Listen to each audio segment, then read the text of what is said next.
daydream numbs my mind.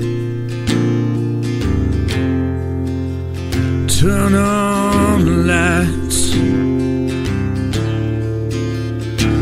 I'm still blind. Speed up, slow down, wheels keep on spinning. I play the game, I'm not winning. I've been east, I've been west, I've been put to the test. I've been high, I've been low, I don't know where to go. I've been lost, I've been found, I've been spinning around. Here's what's left of me now.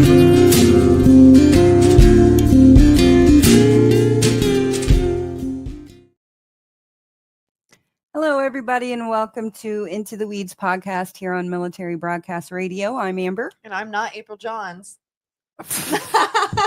She didn't know I was going to say that. I'm sorry.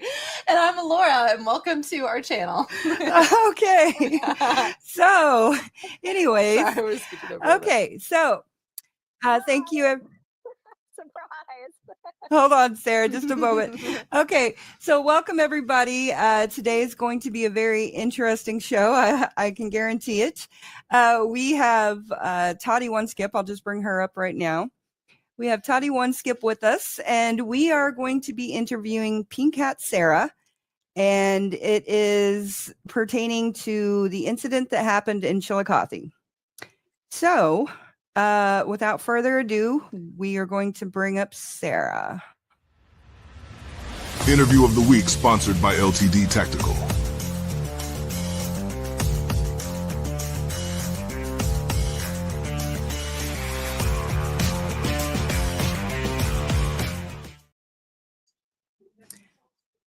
Okay. Hello, Sarah. Can you hear us? Hi, Sarah. Hey, ladies. It's lovely to hear you this evening. Yes, I can hear you just fine. Can you all hear me fine? Yes, Yep. we can hear you good. Yeah. Great. Hi, great. Sarah. It's Okay. Toddy. How you doing?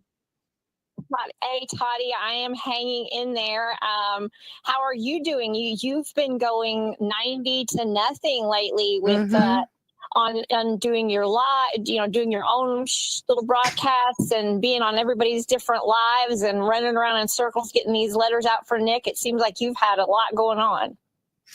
Well, most important is getting those letters out for Nick. Mm-hmm. Yep. So I'll be sleeping on the 16th of February. For sure. You need a nice long nap for sure. Okay, Sarah.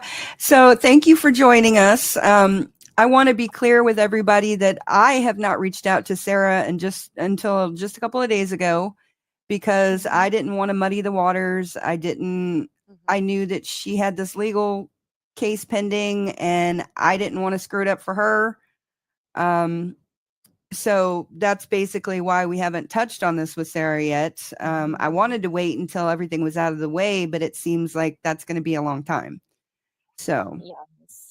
I mean, I think after everything in Chillicothe, you sent me, one text message saying, that, telling me to, be strong, and you were proud of me and you were thinking of me and, praying for me. And, that's it. We haven't, that was one text message back in June, Mhm. we haven't talked. And then Alora has sent me some clips of some of the funny videos she's made that's cracked me up. But, we haven't talked actually at all. No. Or anything. I really just sent you funny, fancy videos because I know that no matter what, you'll appreciate them. Right. I appreciate them. Good. I appreciate them. You guys are stuck in the middle with you. Okay, you're good. Nope, but we can't hear you now. There's no sound. Sarah, are you there? I don't hear you guys at all. No. I don't hear you guys at all.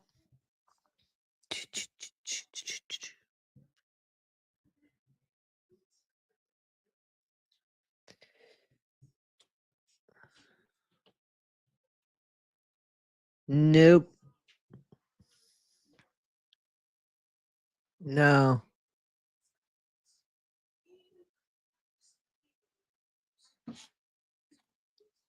It's only me. Why do I feel like I'm being recorded?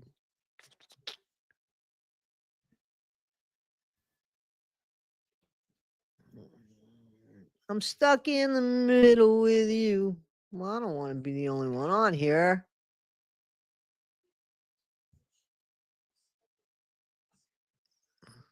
Put me in, coach.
I doubt she can hear. Can you hear us? Oh, you can Oh, hear she us can now? hear us Okay. now. Okay. We just can't hear you. Can you unmute yourself? Yes, I can hear you now. Okay, Okay. we can hear you too. Okay. Toddy's back. We're gonna have to Hey, cut Toddy. that out. Yeah. Toddy, listen, I gotta say something to Toddy really fast. Yeah. Right before I got on here, I don't know what this is about, but everybody, like, there was 20 people in this live, and they told me to tell you this. They made me take a screenshot. Someone by the name of Karen, who is James. in PG Cornerstone Group, wrote this big long thing about how wonderful Fancy was and that none of us would know what was going on if it wasn't for her. And apparently this Karen woman was the one that attacked you in the MPG Cornerstone page. So they just like told me, they were like, I told them, I was like, you know, I got to get off here. I've got to go do this other thing. And they said, take this screenshot of this letter they had up on the screen. And they were like, and tell Toddy, she'll know what we're talking about. Oh my God. Can you send that? Can you email that to me? I need that. Yeah, she was talking about how much she loves Fancy. Yes, I will. What is your email on your YouTube? I don't have your email. Toddy1skip@gmail.com. Or you could send it to Amber. Yeah. Either way. You know Amber, you can send it to Amber. She knows my thing by heart. Mm-hmm. Okay, I'll do that. Okay. Great. Wow. All right. Okay. Thank So you for we're gonna restart, and I'm just gonna edit all this out. Yeah. No, do you we gotta just want to keep start this- from the absolute top? Oh, okay. Keep it in. Just keep this until we get the screenshot. Just keep it until we get the screenshot. That's Yeah. all. Okay. You know what I'm So saying? don't unrecord it, but we can still start from the top if you Yeah. want. Yeah. So Oh, like okay. don't hit end recording and then maybe edit like this part like to where it stands alone and just give it to Toddy. Okay. And Am I then supposed to? Does she want me to send that screenshot right now? Yeah, I'll take it. Yeah. Just send it Oh, to her. no. If you're on the phone using your phone, then and you can't do send it it after the show. Let's continue. Okay, I was going to on. say it would. What if I texted it to Amber? That's That's fine. great. That's Yeah, great. whatever Okay, works all right. easiest. We'll make sure I'll she do gets that. it. I'll do that right now because I can text while I'm on the phone. Okay, cool. Perfect. Thank you so much. I appreciate that. So I think we should just start from the top. Don't Yeah. hit record or whatever, blah, blah, blah. So, because we kind of started out a mess anyway. So, Okay, so we'll start Okay. this again. I'm going to do the intro again, and then Sarah, I'm going to introduce you with the interview of the week. Okay.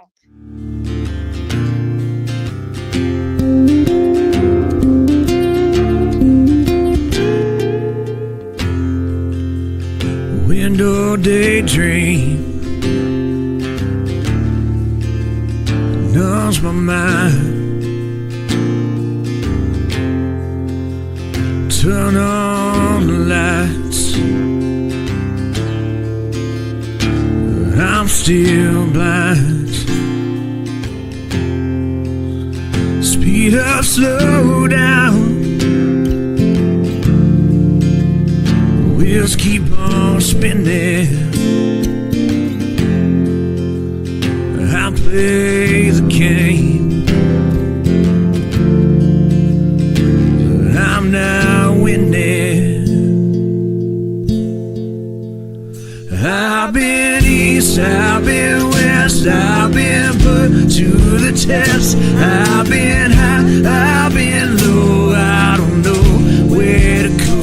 I've been lost, I've been found, I've been spinning around. Here's what's left of me now.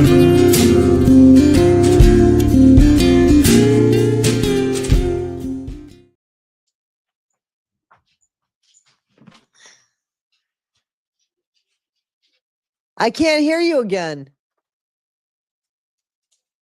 Again, you can't be heard. Oh, no. Well, now I can. Now I Oh, can. okay. Now I can. Okay, okay, we'll cut that part out. Okay.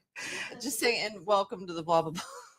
Hello, everybody, and welcome to Into the Weeds podcast here on Military Broadcast Radio. I'm Amber. And I am Fancy Miss Ellie's #1 fan, also known as Alora. And this is Toddy One Skip. She's joining us today. What's going to be funny is if somebody clips that part. Just that part that calls you her #1 fan. I've said it multiple times. I'm not ashamed. I love it when you said I'm your #1 locale fan. I was like, oh.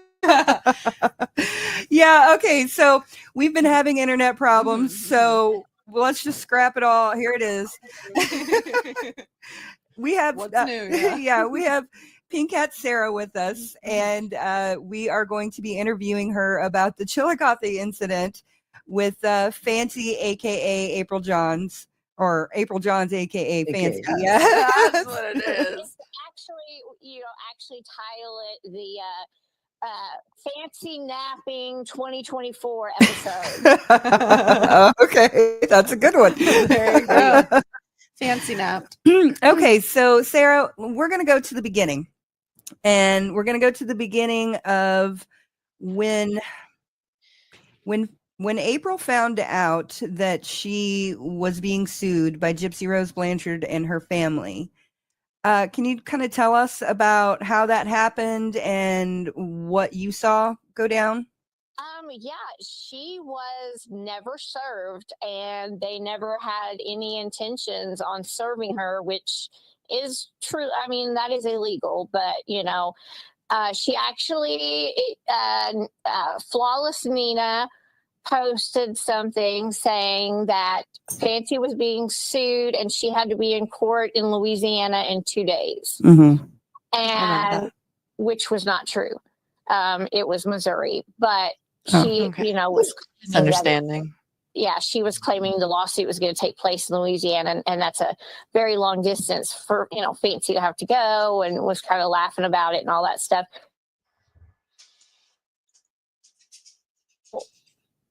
We first heard about it, and so then she talked to some other people. I believe she talked to Veda Jade, who I guess somehow had found out about it as well and was like, no, I think it's Missouri. You need to look it up. It might be Missouri.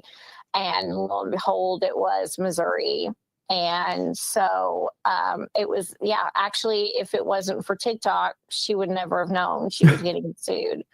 Wow, that's wild. Yeah, I've definitely never heard of that before.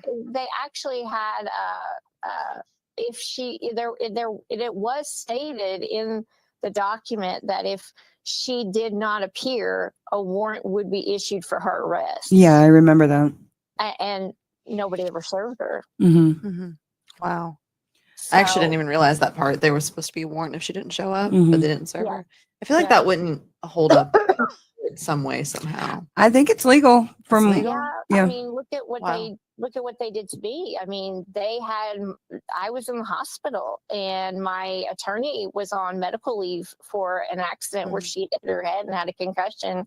And I was laying in the hospital bed and fighting for my life, and called the court, just to make sure they knew what was going on. And they said, yeah, we know you're in the hospital.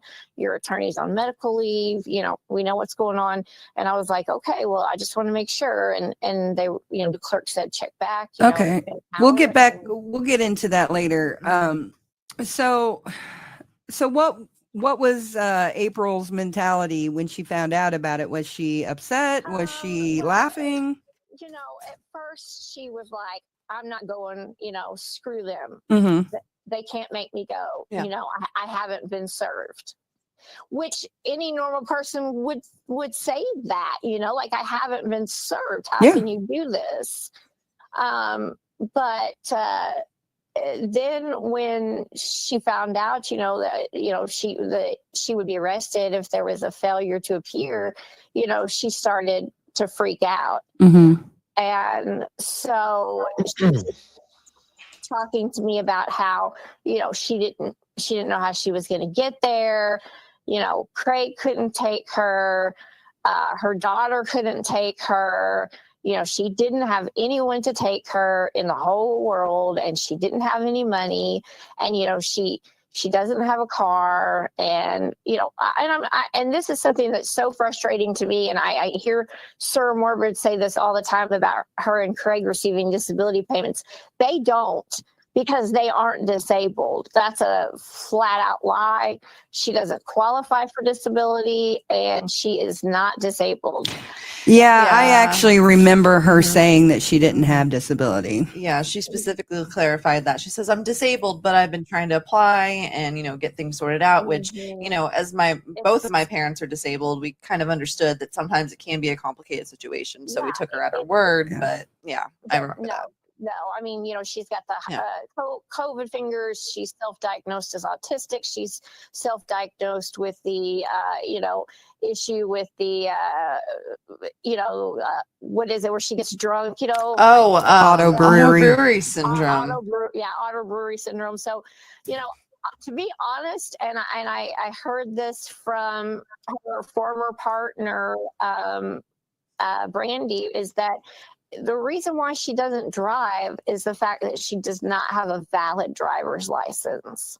Okay. And I've never seen her driver's license, so I can't confirm that or not. But it's like anytime she had her wallet out or anything like that, I'm polite and I kind of step away from someone because I don't want to be all up in their business. Mm-hmm. But she did always make everything very hidden. Mm-hmm. I'm kind of jumping ahead, so I'm so sorry about this, and we can put a pin in it if we need to. I just know if I don't say it, I'll totally forget. If she doesn't have a valid driver's license, there was a comment that you had made, I believe it was in the Uncorked with Brandy video, stating that she may have used some of the funds that she got through the donations for weed. And in Missouri, you have to show a legal driver's license in order to get a valid ID. A valid ID. Yeah, she has an ID. She has a driver's license. Yeah. No, she has a state ID. Good question, though. Yeah, we can talk more about that specific later. I just had that in my head, wanted to get it out. That's all. Thank you. Okay, so tell us how it came about that you specifically drove Fancy or April. So, I didn't have the money for the trip, and my health, was not good. I had just found out the week before that I had leukemia. Mm-hmm. So,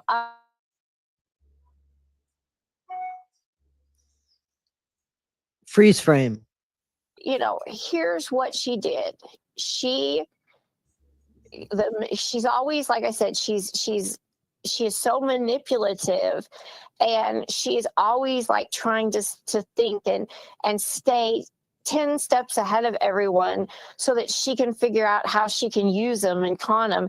And so what she did was, when I told her, that I didn't think I could, handle it and do it, she says, well, I want you to call Mike Stanfield's office, and I'm going to be on the other line, like a 3-way or whatever. And she was like, I promise I won't say anything, but I want you to ask him if he served me, and if not, like, why or whatever.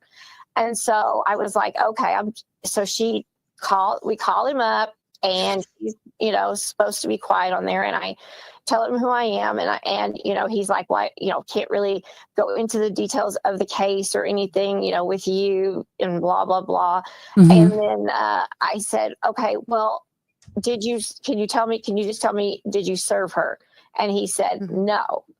And I said, do you plan on serving her? And this was the day before. And he said, no. Then, of course, Fancy jumps on and starts screaming at him like a maniac. And then he starts yelling back, well, I saw what you said about me on your live last night, and I didn't like it. And then click, she just disconnected the call.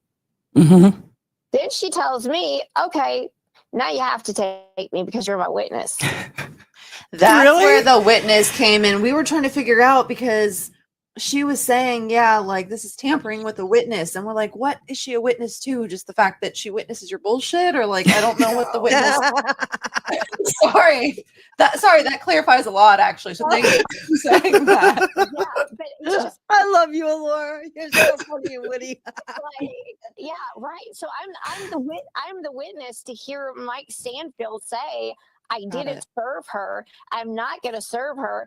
And then also for him to say he's been watching the lives, So that's how I got. Then it's like, well, now you got to take me. You're my witness. And I'm thinking, like, now I can look back on it and be like, at the time I'm thinking like, oh, poor Fancy, she really needs me. And now I can look back on it and think, damn, what an evil, manipulative person. Right? Yeah.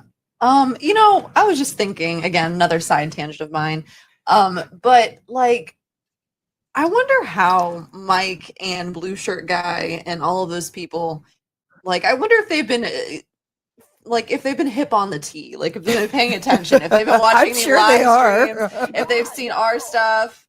Hey, sorry things turned out so bad, but I do know that all of the horrid videos that Fancy put out, doxing them and all of that stuff, and blaming the wrong him. person. Well, we'll get into that. Yeah, we'll get into that. We'll get into that in a minute. I can say that what I was going to say was they have been sent all of those videos. Gotcha. Oh, I'm sure. So you were in a discussion with Mike Stanfield already. That's because we haven't heard about that at all. I remember hearing that they had some kind of communication with him, but I did not realize that it was the day before. That's crazy shit. So for you to even go up there to him after that conversation just blows my mind. So, but we'll get to that. Okay. To that, yeah. So literally the day we left, she called me and it was 11:30 in the morning, and she was like, and so this is the day before court at 11:30 in the morning on the 4th. Like, we've got to go, and so of course I didn't have anything packed. I didn't have anything ready. I didn't have accommodations for my dog made. I didn't. It was completely thrown on to me at the very last minute, and I was very ill. How far does Fancy live from you? She lives almost 5 hours from me. And how far away do you live from Chillicothe? 7 hours. Why couldn't he have just? Well, how far is Kentucky to Missouri? It's like 6 hours, isn't it? It's like. So she called you at 11 a.m. That's a 12-hour drive in total. You guys got in about what, like 4 a.m.? I don't know. I'm not good at math. No, they got. Was it? Okay. Yeah. Okay. Can you turn my mic down a little bit? I'm like, sorry, I'm like yelling in my own ear. we got in at 6:30 in the morning. Mm-hmm. And there the weather was terrible. I had to pull off It the side of was. the road 3 times because, and so was everyone else on the interstate. Hold on. Before we get there, Mhm. what were the arrangements, the actual arrangements between you and April about getting to Chillicothe? You mean the financial arrangements? Financial, logistical, everything. She said that Craig would drive her over. We were initially going to meet in Indiana, but by the time they got there, I was still not ready. And I said, just keep coming my way, just keep coming my way. And because basically where I live would have been about halfway for her. Mm-hmm. But she was wanting me to go, the opposite direction, to go east and get her and then double back west, and go to Chillicothe, which really made no sense. Yeah. But that's what Craig and her wanted me to do. And so once they reached the Evansville, Indiana, that was like, just keep coming. And, she was calling me like every 5 minutes. And she told me that she had been, I guess, online the whole time getting donations. Mm-hmm. And that we were going to be getting donations, and that she had put up, the emergency cash app and whatever. And that, that I didn't need to worry about money. And I told her, I said, I would prefer to get, my tires checked and get an oil change. She was like, don't worry about that. We'll pay for that afterwards. Cause, I'm just going to be putting, a couple, 1,000 miles or more on my car. Mm-hmm. And, cause it's 400 miles each way. So she, she's going to take care of the car. She's going to pay for everything. Cause I told her flat straight up, I cannot pay for anything on this trip. This is not in my budget. You throw this on me at 11:30 in the morning and tell me I've got to get you there by 9 o'clock the next day. Understandable. Yeah, So, totally. She was supposed to handle everything. She was supposed to cover everything financially. And then I would, drive Mm-hmm. and we would use my car, and then she would pay for an oil change when I got back, which none of that ever happened. Okay. So, Real quick, Craig, to anyone that's watching that doesn't know, that's Fancy's husband.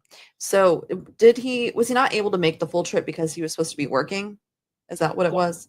Okay. Yes. Does he have another job other than DoorDash? Because that's the only one I've heard of. Did you say no? No, he just does DoorDash. Can you DoorDash in a different state, or am I just crazy? I'm pretty sure you can DoorDash in I have no idea. Because I'm just thinking of the logistics of this. I'm thinking, okay, cool. I'm literally driving, which is my job. I can pick up these orders here and there and everywhere. You know what I'm saying? Maybe, at least on the way back, maybe not the way up there, since y'all were cut for time. But sorry, I know this is not your fault or anything. I'm just thinking about it. Like their younger daughter, Abby, she works for DoorDash. Craig works for DoorDash, and Fancy actually works for DoorDash too. So, yeah. If she doesn't drive, how does she work for DoorDash? She and Craig ride together, so they do double dashes, I guess, together. Drives, and so yeah, I mean, it's weird. I'm pretty sure that you have to. I did DoorDash, so this is the only reason why I'm saying this. But I did this in Florida, and this was in 2020. But when I did DoorDash, I had to upload a valid driver's license in order for me to be able to become a dasher. Mm-hmm. So that, I'm not saying you're wrong or anything. It could just be miscommunications, but I just wanted to clarify that because it's something that I was thinking of. So if things have changed, anybody that is commenting on this, let us know. But that was just something that came across my mind. Sorry. I think what she was saying was that if I heard it correctly, that it wasn't that Fancy was driving. It was that she was like basically going with Craig, maybe getting the groceries while Craig was driving. That's how I took what you said. Right. He drives, and she's in the passenger seat, like running in and out of places. That's how she gets out there in the day, folks. Right. And then they get into a fight, and he leaves her on the side of the road, and she calls me screaming and crying. What? Oh, wait, is that where you picked her up, on the side of the road? No. Oh, was this another day? Sorry. I'll tell you what, Almost. Sorry. Almost. Let me Okay. tell you, the situation was so heated. Instead of going ahead and continuing another 45 minutes to my town, they stopped at the town next to me, which is 45 minutes away, and the wrong direction for me. And I had to go drive there and pick her up. And literally, her husband and her daughter and the three of them were out in the parking lot of Kroger, throwing her luggage all over the parking lot and screaming and cussing each other out. Oh, really? That's how I met her. Yeah, for the first time. And I was like trying to be so nice. I'm like, hi, nice to meet you. I, tried to shake Craig's hand. He's just screaming and cussing. And turns out the reason why they were angry was because they wanted to go to the dispensary before it closed in town. And I didn't get there, soon enough for them. So the dispensary closed. Real quick, not that we don't believe anything you're saying, but I just want to say everything is for educational and entertainment purposes only. We have just in case Fancy wants to throw out something saying that you. I think we should take anybody's Fancy's voice and put that in there. We should take Fancy's clip of saying that, put that right in there. I was just telling my mom we have a soundboard, and I said we can upload sounds into the soundboard. We should do some little fancy sounds and just that would be a good idea, Toddy. Anytime I'm trying to say allegedly, instead of saying that, I'll just press the button and things can go on as they go on. Appreciate it. New additions to the Into the Weeds podcast channel. Sorry, I know I keep taking little interludes. No, you're fine. Yeah, great. It's a great idea. That saves a lot of time. Yeah. So sorry again. Not that we're, I just want to make sure that Fancy can't throw anything out, saying that we're accusing her of stuff. So anyway. Right. Oh, she's going to anyway. It doesn't matter. Yeah. She'll say whatever. It doesn't matter what's logical. So after you get in the car, yes. Is that when she starts live streaming immediately, or how long does it take before she starts live streaming? I want to know why she ain't live streaming her stuff being thrown out in the parking lot. Right? No, she got in the car, and we got her stuff loaded up, and they like took off like a bat out of hell. Like they were just like not even saying bye. So I was like, wow, this is my first impression. This is not good. Mm-hmm. So I had all my stuff packed up, and I had my little Chanel packed up, and her dog, my little Yorkie, and she had to come with. And so Fancy told me that the trip would be like 2 to 3 days. That's it. And I expected we would spend that first night there. Then she said she wanted to take some pictures and like film some of the areas around Chillicothe for the documentary. Mm-hmm. And then we would come home. But once we actually got to the hotel, that's when she informed me that we weren't going back home until Sunday. Okay. And I was like, what? What day was it that the 5th was on? I believe it was on Wednesday. Okay. Wasn't it? I can't remember. I believe it was a Wednesday, but I can't say for sure. I think it was Wednesday. So I'm pretty sure it was Wednesday. So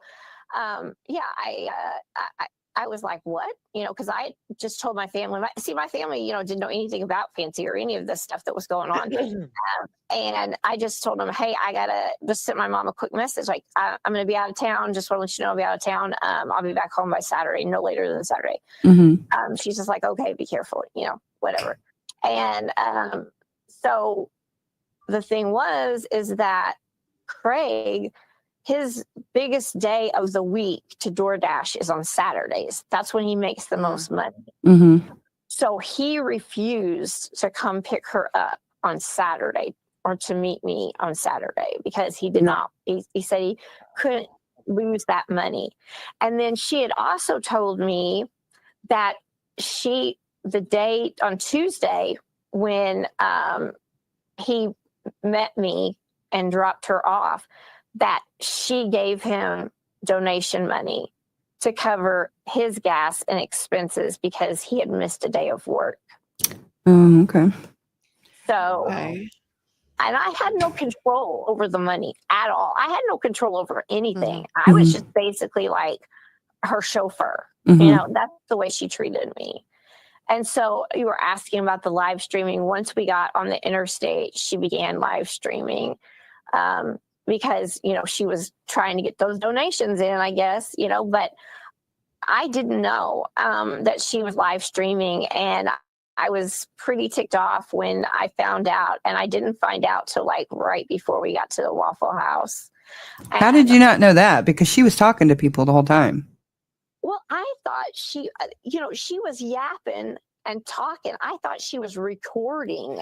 Like, I thought she was doing a recording, like a, you know, to like document the trip. Oh, okay.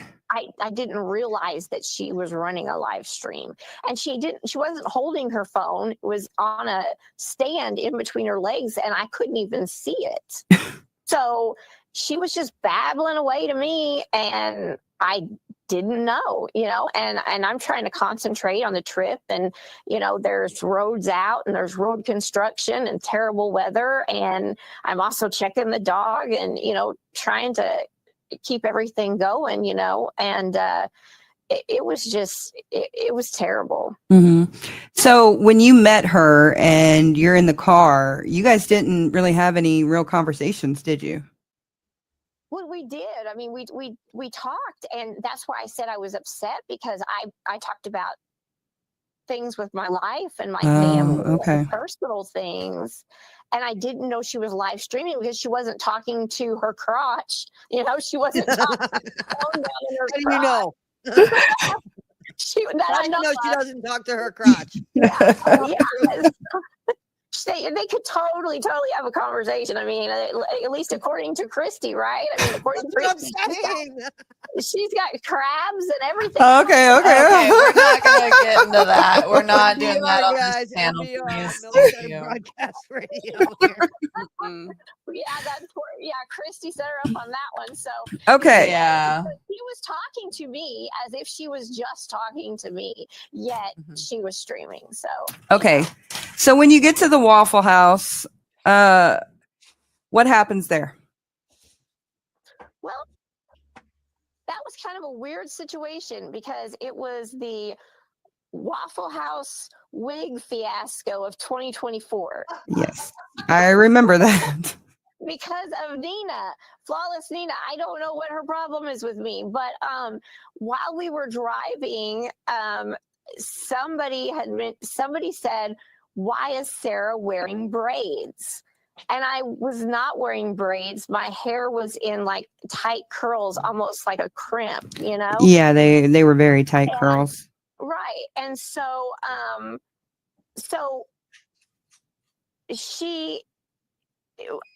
Fancy said, she's not wearing braids. What are you talking about? And then this person comes back and says, well, this is cultural misappropriation. And we're like, what are you talking about? And so by the time that happened and we got to the Waffle House, which was maybe an hour, in the course of that hour, Nina had put out 5 TikToks and 1 YouTube video all about how white women cannot wear wigs or hair extensions or anything like that, because it's only Black women can. So she put them all out at that time? Yeah, in an hour, like within a scope of an hour, she put out 5 TikToks and 1 YouTube about it. Okay. And so we get to the Waffle House, and that's when the wig debate starts.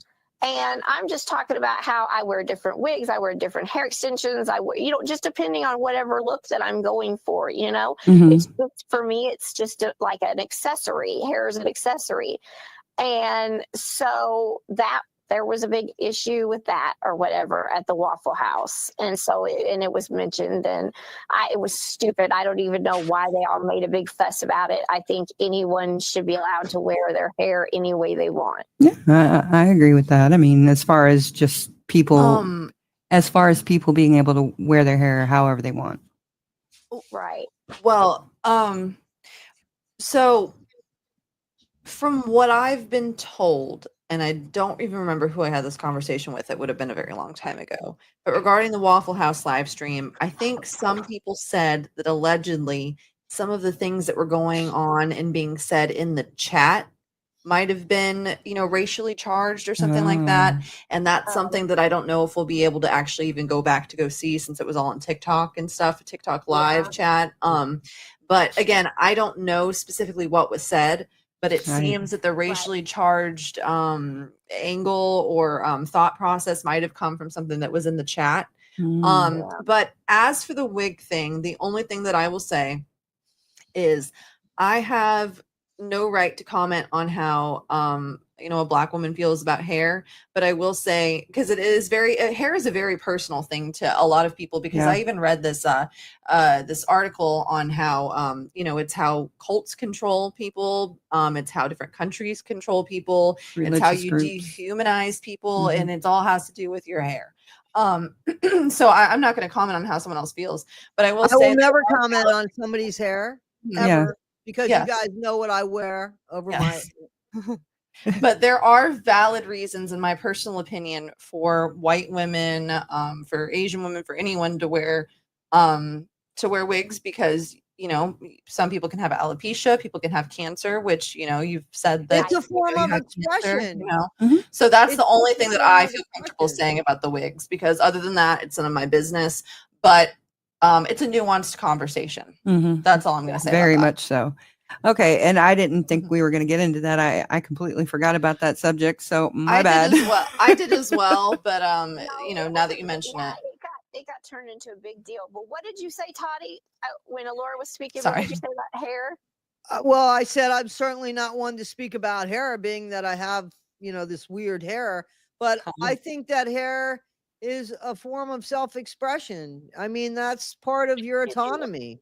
And there's reason why people, wear wigs. And Mom, I know that you won't watch this, but do you know, my mom, like, I couldn't tell you what my mom's natural hair color is, because she has always changed the color. Like, no lie, I'm surprised she has hair on her head. And it continues on. It can at 80 something years old, it continues on.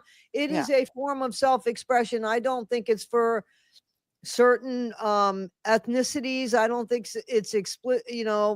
I don't agree with that. I didn't see that comment. I don't know. I just think that however people want to wear their hair, it's a self-expression. They should. It's not hurting anybody, as long as you're not making fun of people, man. Just don't make fun of people. No, I just was very shocked that in an hour, that she put out so many videos and went into such a rage within and in just an hour span. Well, I could imagine if she was seeing the chat and if it was racially charged, I would understand that. Yeah, I can't comment on that, but I could also say, I don't know. We're not commenting. But I can also say that, everybody's going to say, you're sticking up for Nina. You're sticking up for Nina.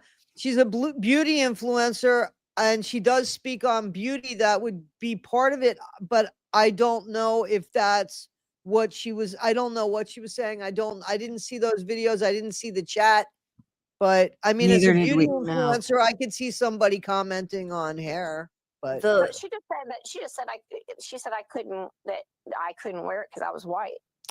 The last comment that I want to make on the hair thing, and I think we should move on unless someone has something really important to say. Yes. Is as for them thinking you had braids, I will say that there are a couple of different hairstyles that are not fit for the hair type that we have, and it can cause people to go bald or have certain problems with their hair and stuff, and that is part of the reason why people say certain things about braids and stuff. And I know there's a lot more to get into, and you guys should watch, if you're curious about it, you should watch a Black content creator talk about it, because I am not the person to talk about it. But I'm only saying that just because I think, people having a thought process on that's different. I understand that specifically, but as for the wigs, I disagree. But I can disagree, and that doesn't mean that you have no room to talk, you little ginger.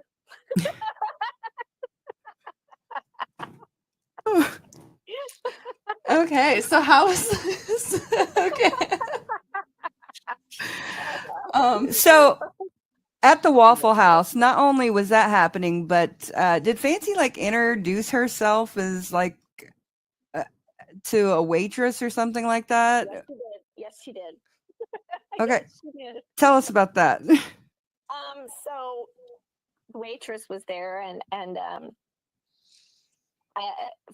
Fancy just was like, "So, have you ever heard of like Gypsy Rose Blanchard?" The waitress actually asked us where we were going. She said, okay. "Y'all going to Chillicothe?" And Fancy was like, "Yeah," So she's thinking like, "Whoo, maybe somebody knows me." My time to shine. Yeah, she's like, "Yeah, we are actually. We're, Gypsy Rose Blanchard?" And the lady's like, "No." She's like, "Well, I'm being sued by her for my First Amendment rights," which is what we all thought this case was about. Yeah. Even and Toddy has said that many times. I'm sitting here shaking my head. Yeah, I was in there. I own it. I own it. It happens. We all did, right? And so she tells her about the case, all this stuff, and this woman was like, "Well, I was in Chillicothe for a while." So this woman, our waitress, had been an ex-inmate. Oh wow, okay. And I guess there was who is up there? Her name's Diane something that's famous. Oh, yeah. Dang it! If you hadn't said it, I would have been able to tell you. Well, she was talking about her, like, gosh, what is her name? Diane Cuddy, Diane something. She's got a daughter that's in with her. I don't know, but she was saying, the waitress was saying she was in there when Diane was in there or whatever. And I guess, she was pretty famous, but yeah, she did. She introduced herself and, went through the whole big spiel and all that stuff about who she was and what she was up there for. And the waitress was like, "I don't know who you are. I don't know who Gypsy is, but, I want to know how much was left as a tip. I do not know. Because, like I said, I was not allowed when she paid for things. It was like I said, I always take several steps back to give people their privacy. But she would like intentionally turn her back to me anytime she made a payment at any register, so that I could not see, what she was using to pay with. Which she said she was using her Cash App card for everything, but yeah, I know she did. I know she did tip her, but it was kind of funny because, the waitress had actually been inside Chillicothe and spent time in there, which, was kind of bizarre. What a coincidence. Yeah, it's kind of like home sweet home, right? So, yeah. And then we have, so at Waffle House, like I said, part of what made it so controversial, then on top of the wig battle, then Bree and her group got on somehow and figured out our route that we were taking, that we were driving on. Really? And somehow, I don't know how, but they started calling all the Waffle Houses. Oh my God. I remember that. Yeah. I remember that. They started calling all the Waffle Houses to see if Fancy left a tip. And I'm like, how in the heck would you know what Waffle House we were at? And somebody was like, "She was live streaming, dummy." Oh my goodness. So the Waffle House really had a big impact. The Waffle House set all the groups on fire. Okay, I didn't realize that. When you guys were traveling, when Alora and I finally got to the hotel, I put you guys on TV, but I was doing other things while you guys were driving, and I was taking lots of naps after I got driving. And so I only heard bits and pieces of things, or if something caught my attention, I would pay attention for a little bit and then I'd tune out.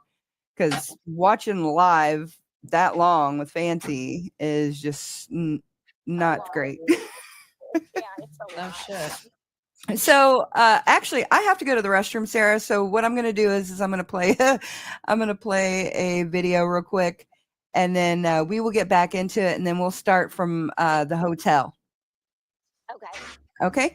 So we are going to listen to Dallas Alexander, Adios Amigos. And we'll be back if it works.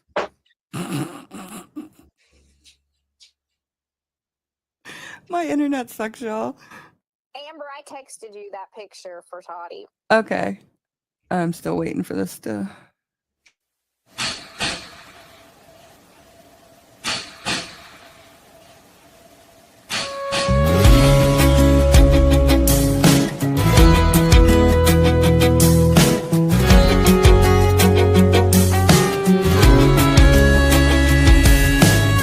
Staring out, there's a hotel window, many floors above.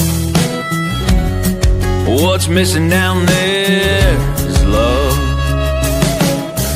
Thinking through the smoke that fills my mind. Don't worry, it's not my first time. Adios, amigo. I'm so glad I seen you.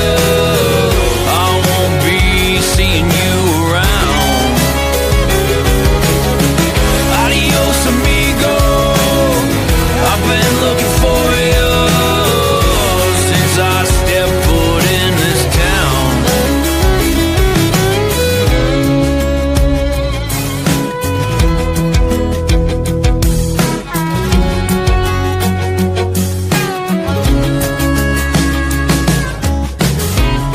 They say it's all inside, heaven and hell. What happened to that angel when he fell? Give it just one try. Tell me you don't like it. Be God for a moment and don't despise it. Adios, amigo. I'm so glad I seen you. I won't be seeing you around. Adios, amigo. I've been looking for you since I stepped foot in this town.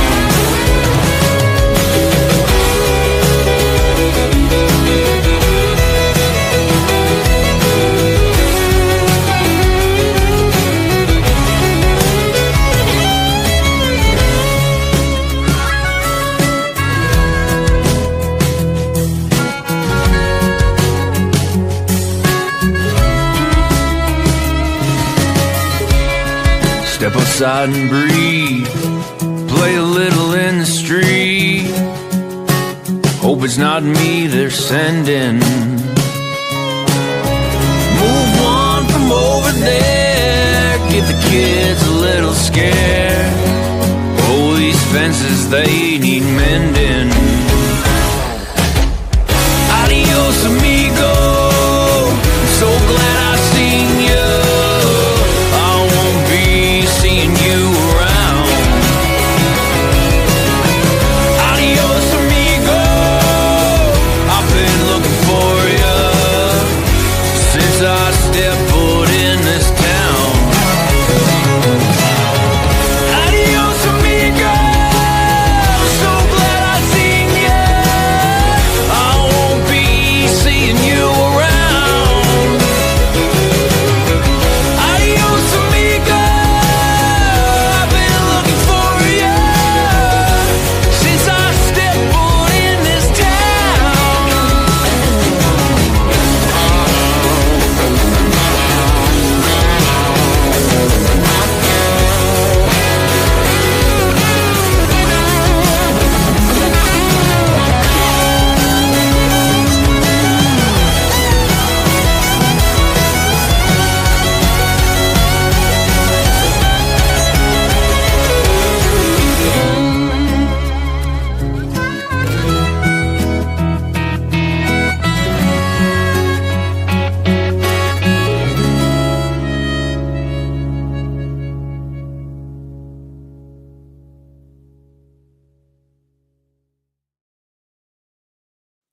Welcome back to Into the Weeds podcast here on Military Broadcast Radio, where our internet sucks and We're unprofessional.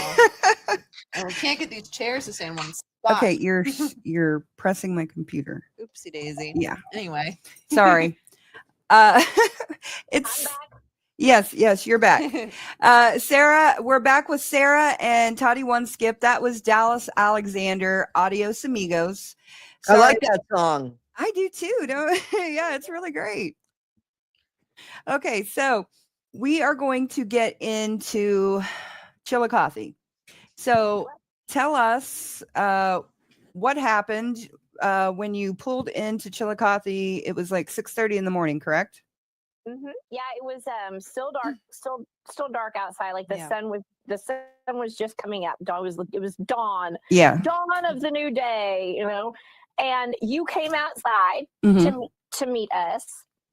And then I took my dog to go over into the grass and was starting to get bags and luggage and things like that out while you and Fancy like went inside to deal with the whole situation with the room. Well, I didn't go inside. I stayed. Because I know you did. I know there was one point where you held my dog's leash while I carried in luggage. Correct. Yeah.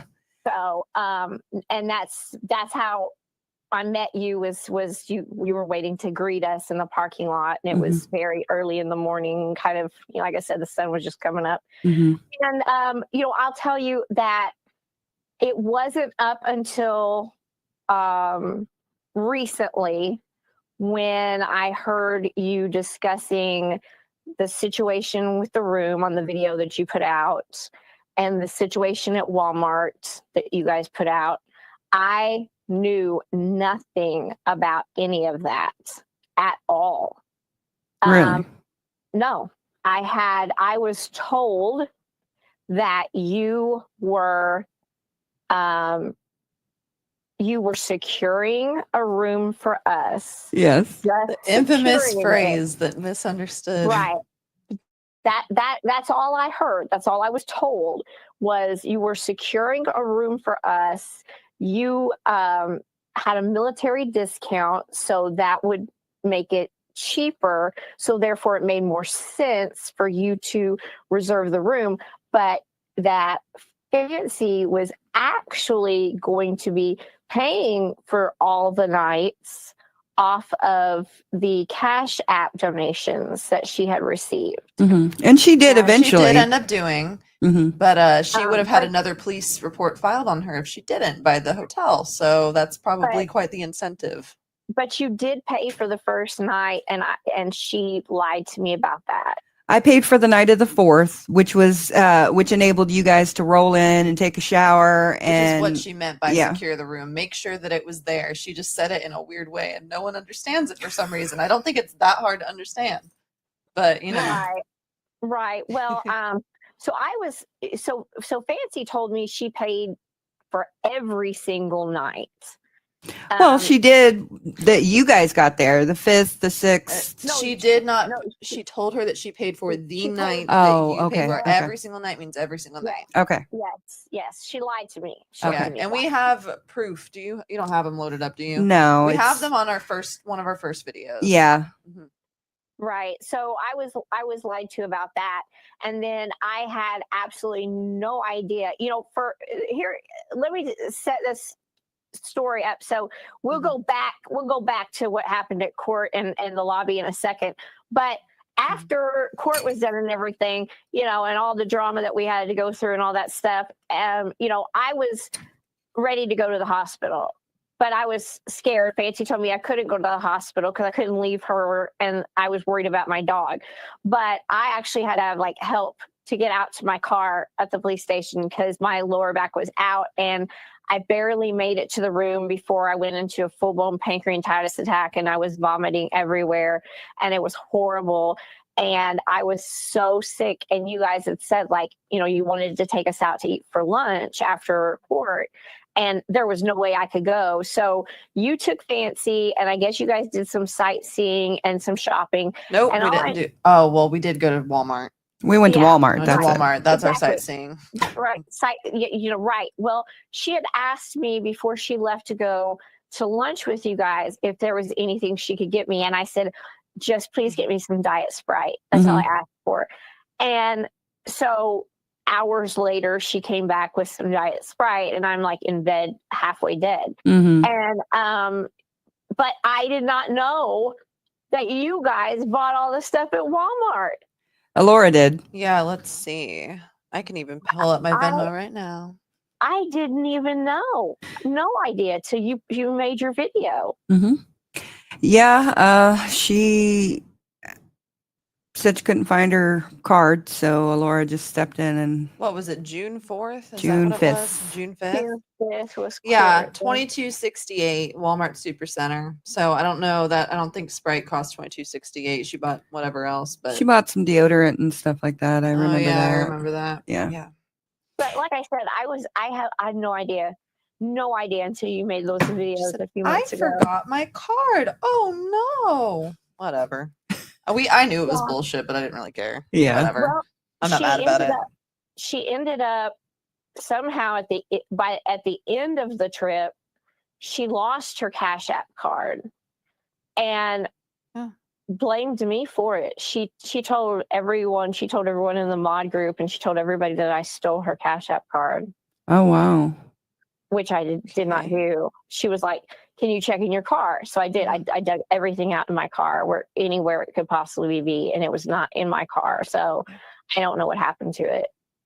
Well, she couldn't find it at Walmart, so. At one point she misplaced her laptop, and I thought she was going to accuse us of stealing her laptop. She was like, "Oh my goodness, where did it go?" Oh, Where I did it forgot go?" about that And in we the had truck. to go in our truck. She had to go into your car. I don't remember where she ended up finding it, but Yeah, I don't remember But either. I remember she started getting like kind of like she looked. Yeah. She didn't say anything accusatorial, but she definitely. I completely it seemed- forgot about that. I forgot about it until just now, so I was just thinking, oh yeah, sounds familiar. Yeah. So I mean, thank you for buying my Diet Sprite. Oh, by the way, I don't want anyone watching this to think that I actually care. Like, it does not matter. It was $20. It's good. We're good. Like, like even fancy. She clearly needed $20 so damn bad. Like, if she still needs it, hit me up, girl. Like, I don't know. Yeah. I like to give to charity. Right. So, like I said, I was lied. I was lied to about how the funds were spent, and I was very, angry about her spending $60 at the dispensary. And she got very angry that I told people about that.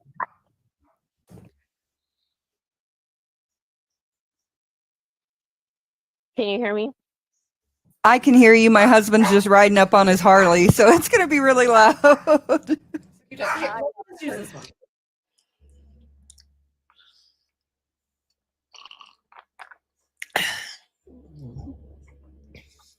Yeah, sorry. Yeah, you can keep talking, Sarah. My husband's Harley's really loud. Just let me mute it, please. Okay. I'm still on mute. Okay, so Go lay down, Bubba. we got in there in the early Lay dawn. down, Bubba.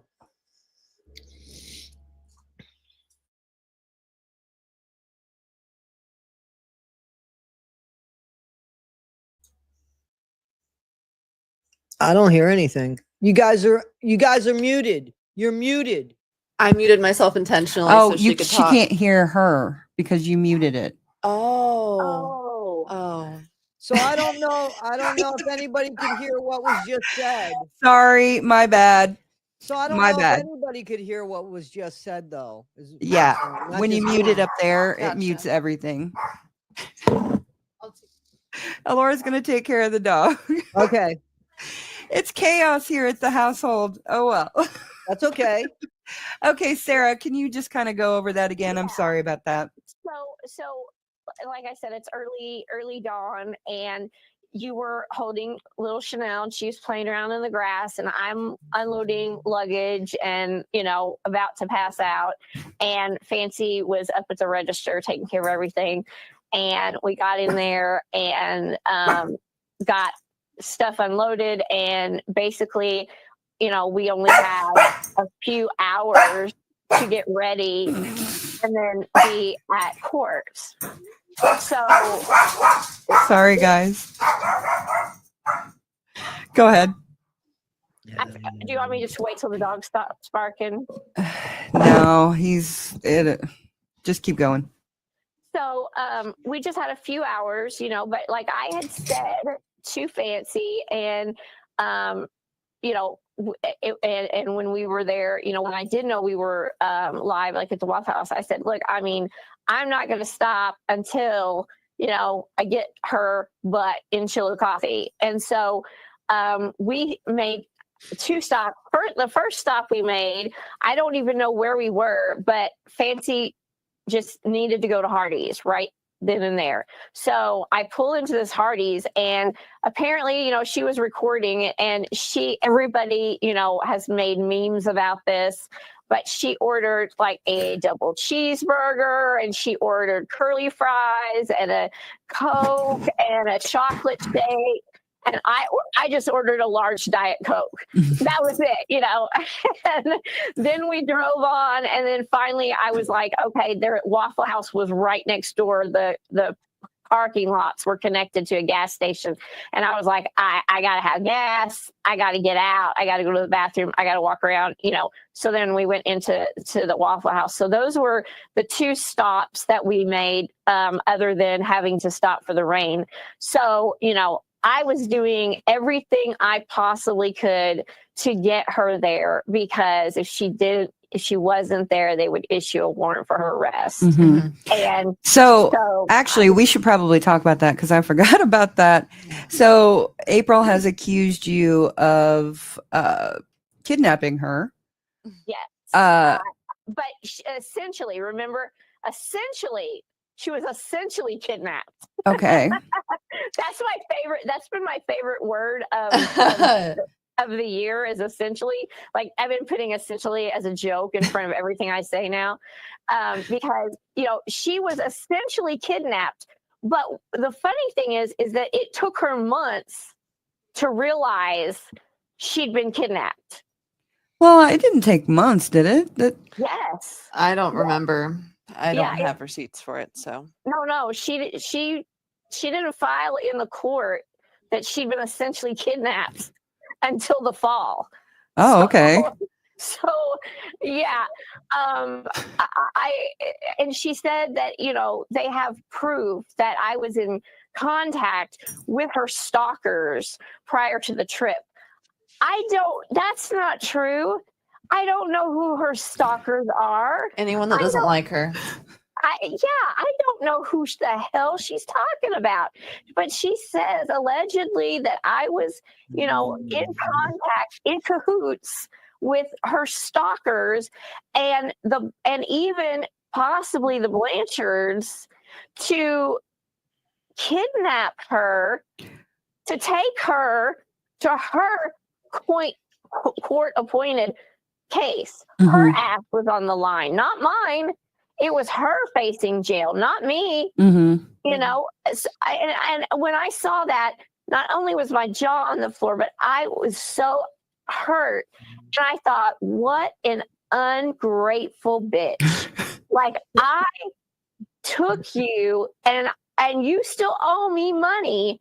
And, I almost died on the freaking trip because I was so sick, and you didn't give a crap about my health or what was going on. And, she did nothing to try to console me or make me feel better. She was on live after live after live after live in the hotel room the entire time we were there, like back to back. I think she was on Morbid like every day. She was on Beta Jade. She was everywhere. And literally after the first day, nobody saw me again.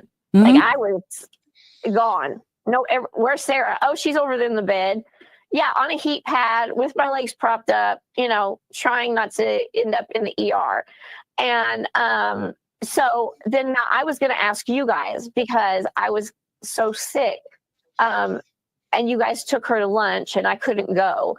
And then you wanted to go over records with her. Well, let's get into that in a little bit. Let's first talk about the hotel incident. So with Mike and yes. Todd. I'm just gonna call him Blue Shirt Yeah, Guy let's call him because blue shirt guy. I don't know who he is. Yeah, I it's haven't none of paid our enough business. attention. I So know his name. I know who he is. Well, we okay, prefer if we just say blue shirt guy today. yeah. Okay. So Well, just so you know, Blue Shirt Guy is a retired FBI agent. yeah. Okay. Okay. I didn't know that. Yeah, that's what I saw in your message. But I had thought that he had some kind of bearing as like military or something like that. As far, Security. Yeah, definitely security. yeah. So when April and I were in the lobby talking, she called you or did she text you and tell you that Mike was there? I believe she texted me. I mean, I was too sick and exhausted to even think about eating breakfast. But you know, she changed and hustled her butt right down there to get something to eat. Mm-hmm. And I was like, look, I'll be lucky if I make it to the lobby, you know. So I missed out on breakfast and it was all over with by the time I came down there. But yeah, she texted me, I believe, and said that Mike was in the lobby, and I was just like, okay, I'll be down there as soon as I can. And I think you said that it took me about 15 minutes to get down there. 20 minutes, somewhere around there. Yeah. Mhm. So I can admit I was dragging ass. I mean, I was sick. I was really sick. Yeah. Okay. We can attest to the fact that you did not seem to be your best self. Mm-hmm. Most Right. definitely. We definitely saw that. Well, that's what I was going to ask you just a second ago when after you guys had lunch. You did come back to my room, right? Yes. Okay. And you saw I was curled up in bed, like death warmed over and wasn't talking or anything. Yeah. Yeah, we saw that. And yeah, you weren't having a good time. You definitely didn't want anyone in the room, I'm sure. So I'm Mhm. sorry that happened, but the way that No. it all happened was so awkward and so weird. Right. But what hurts yeah. my feelings and upsets me so much is that Fancy said I was perfectly fine. I was not sick. I was not shaking. I was not crying. I was perfectly a-okay healthy. And yeah, no, that's not no, true. You were crying. You were. So Yeah. let's get into when you come down the stairs. Tell us what happens. well, I Or came down the elevator. I keep saying that remember- too. Remember when stairs? Which is it? Stairs or elevator? All right. Just downstairs as a. Yeah, like we let gravity take us to the next level. Okay, does that work? Yeah. So yes, took the elevator downstairs. So now there we go, double it up. And so I came over there and introduced, like kind of introduce myself again, like, okay, now, where it's daylight, how's everybody doing? I'm trying to be positive and chipper, and you, Amber and Fancy were just sitting at the table, just minding your own business. And then I sat down and she said, look over there. And I looked because I was facing her. And then you were to my right and he was to my left, and it was Mike and Blue Shirt Guy, and they were sitting all the way across the dining room up against the wall. So they were a pretty good distance away. And I was just like, oh, okay, well, I mean, there's nothing you can do about it. Before you talk about that, you interviewed April and I. Yes, she said, you need to see. That's another thing I don't think that people understand is that I do have a degree in media. I have a bachelor's degree in communications, radio and television, with a specialization in sales and advertising, social media, a minor in marketing, and pre-law media law studies. So I do have a degree in mass media.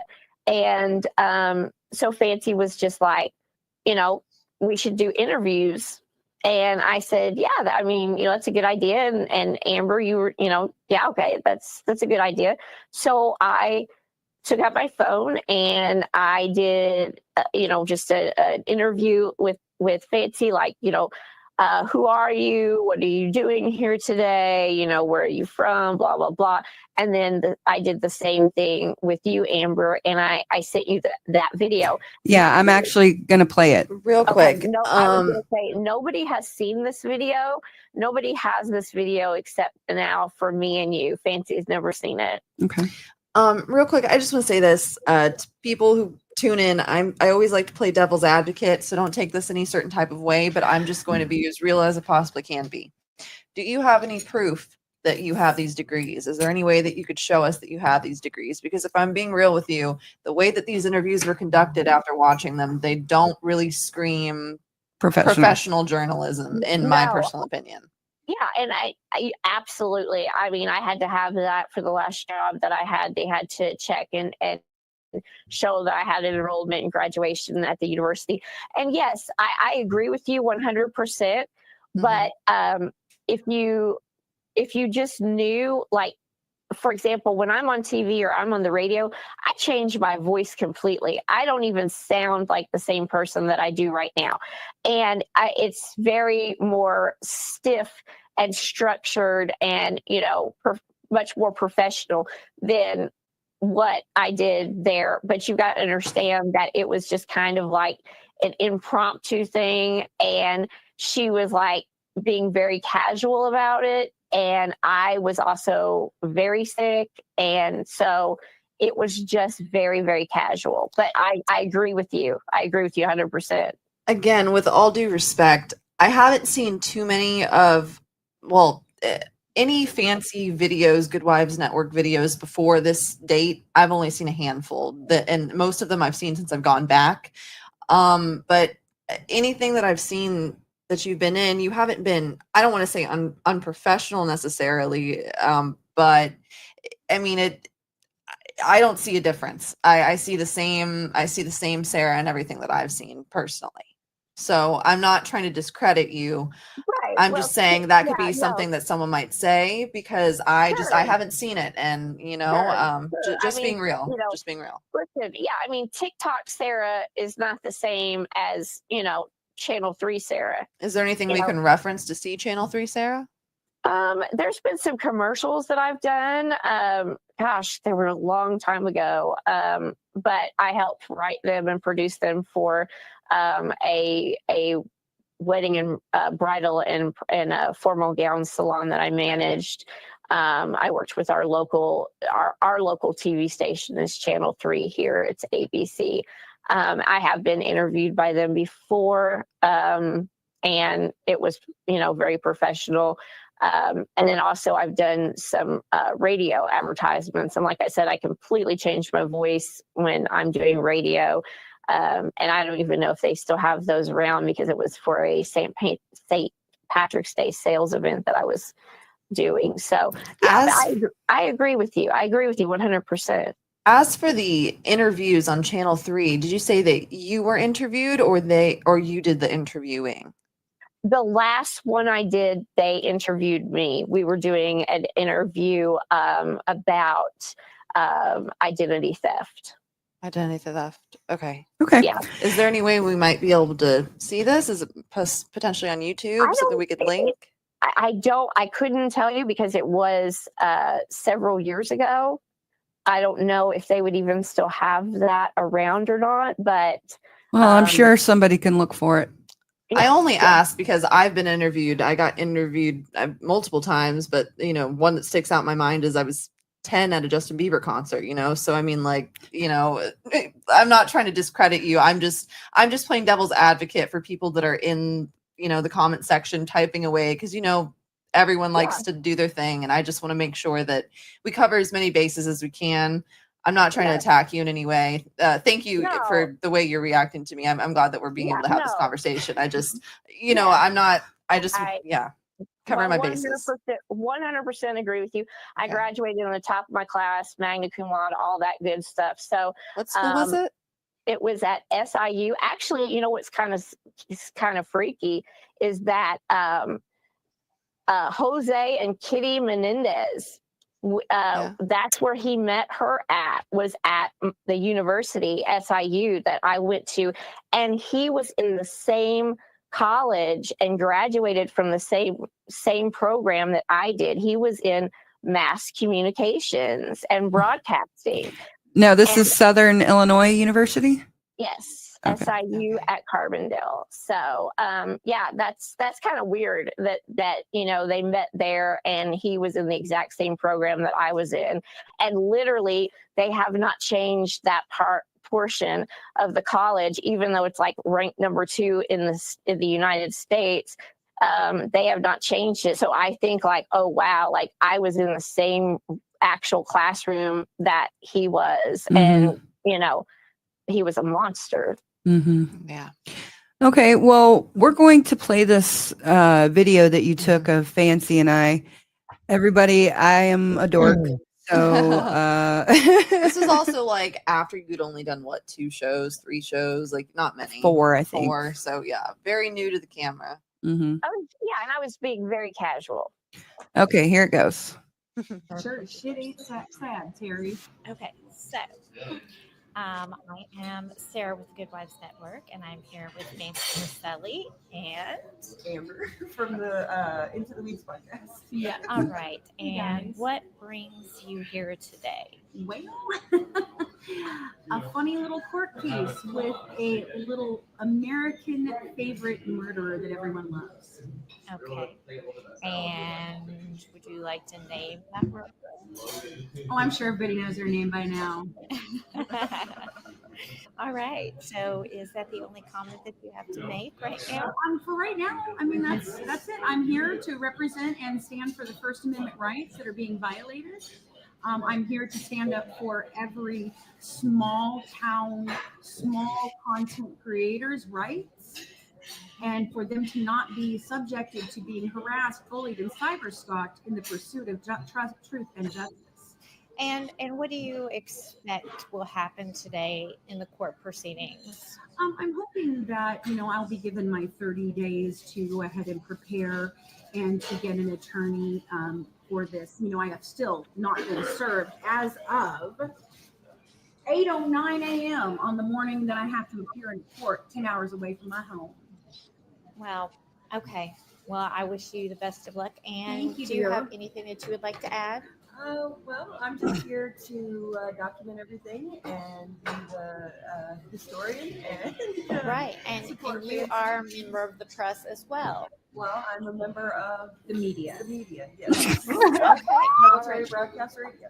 Wow. That's amazing. All right. Well, thank you so much for your Oh my boy. gosh. Okay, well, real quick, we haven't heard from Toddy in a minute. So Yeah. Toddy, do you have any immediate thoughts? Sorry, we've been just yapping away.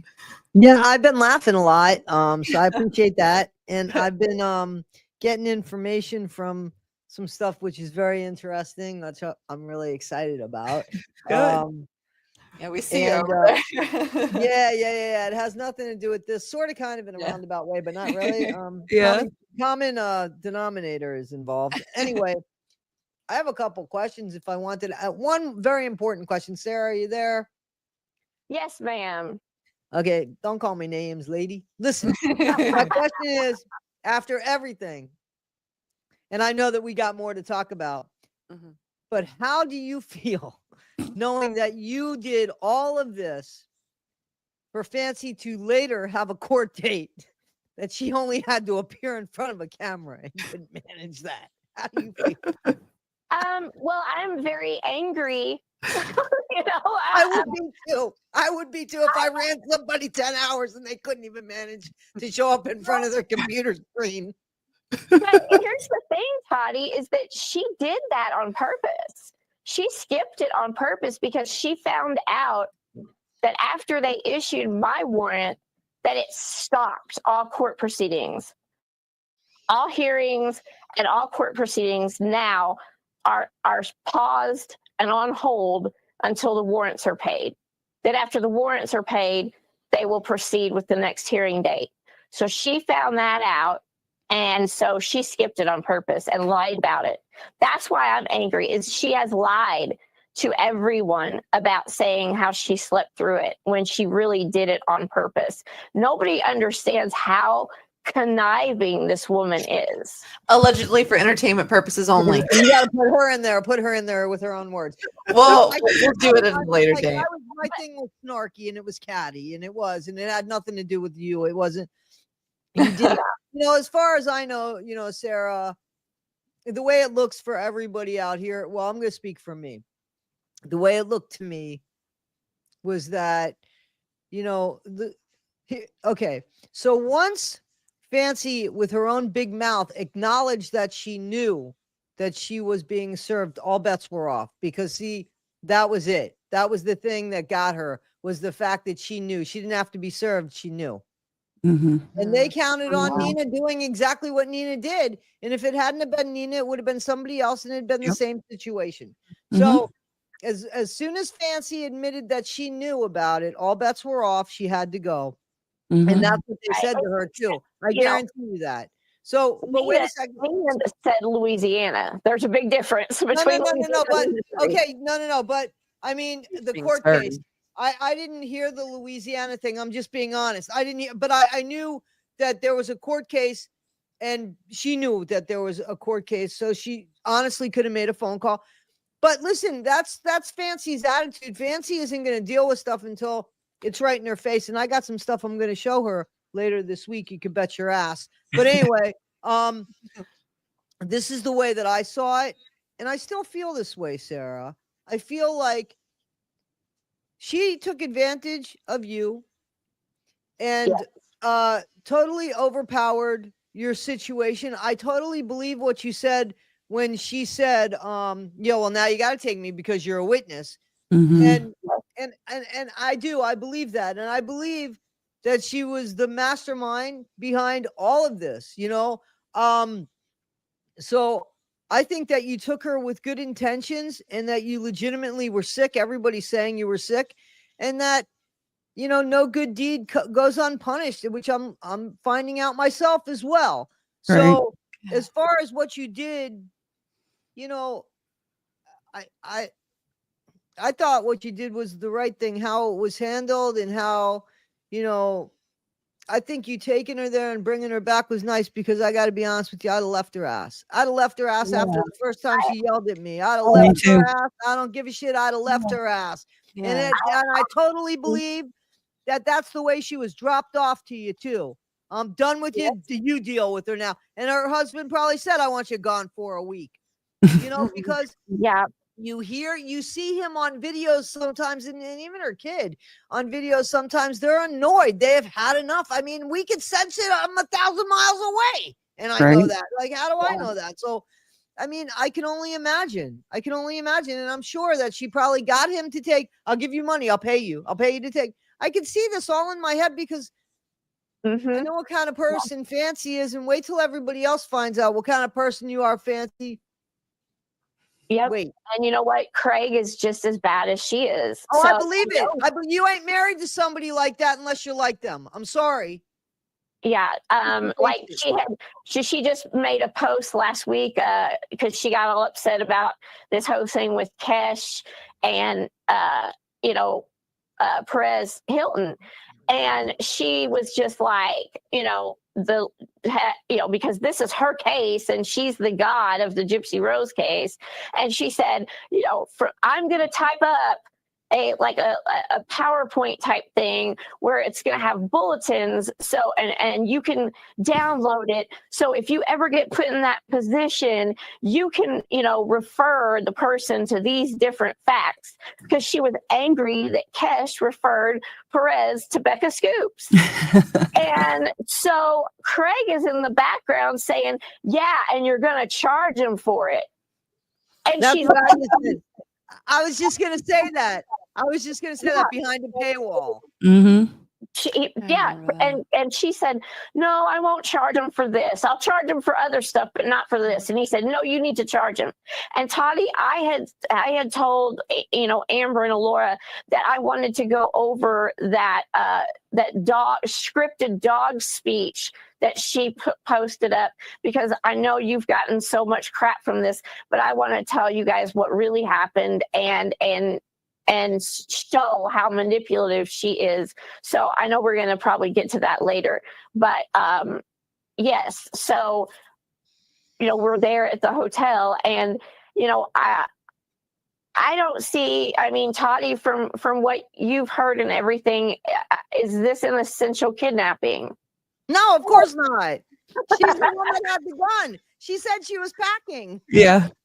Right. Like I could send in a report and say I was forced to drive her at gunpoint, If you wanted to ruin your credibility, like her credibility, you could. I mean, see, credibility is really important to me, as I'd like to think it's important to most people. It ain't so important to Fancy for alleged and entertainment purposes only, and only because it seems to be true. She always figures out a twist. She's always figuring out like how she can twist something to make it not, to make it go back into her favor. It's insane.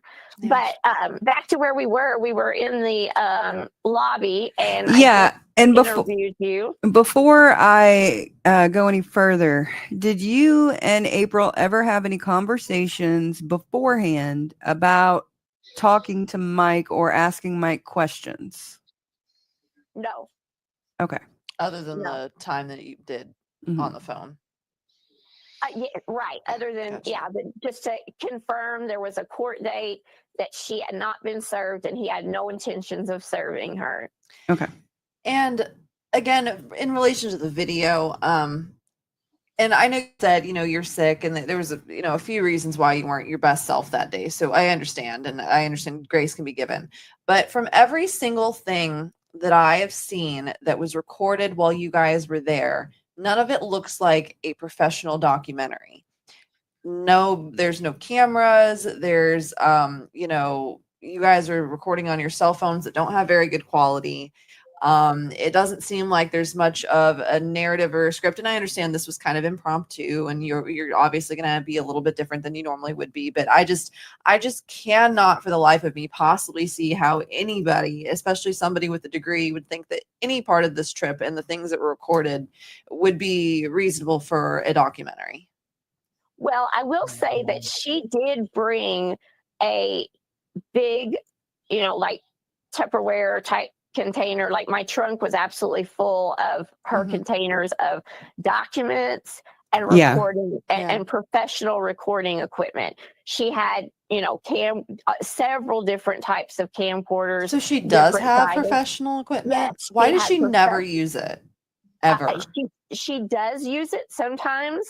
And she did pack it. We did. I had to load it and unload it. It was in the trunk of my car. I remember seeing it. So why, like, you guys were there for how many days? Like, she was saying that she was collecting footage and, discovering things. And it's like, if she brought all that stuff and you guys were there for that many days, why did she not take the initiative and whip out the camera and actually do something with the time that she spent there? The time that you viewers spent your money for her to stay there, and she had a camera allegedly, and she did not get that camera out and actually try with your money. Well, they did go to the Bread Museum. They went to the Bread Museum. Okay, yeah. And what is that going to do for the Gypsy Rose documentary? Yeah.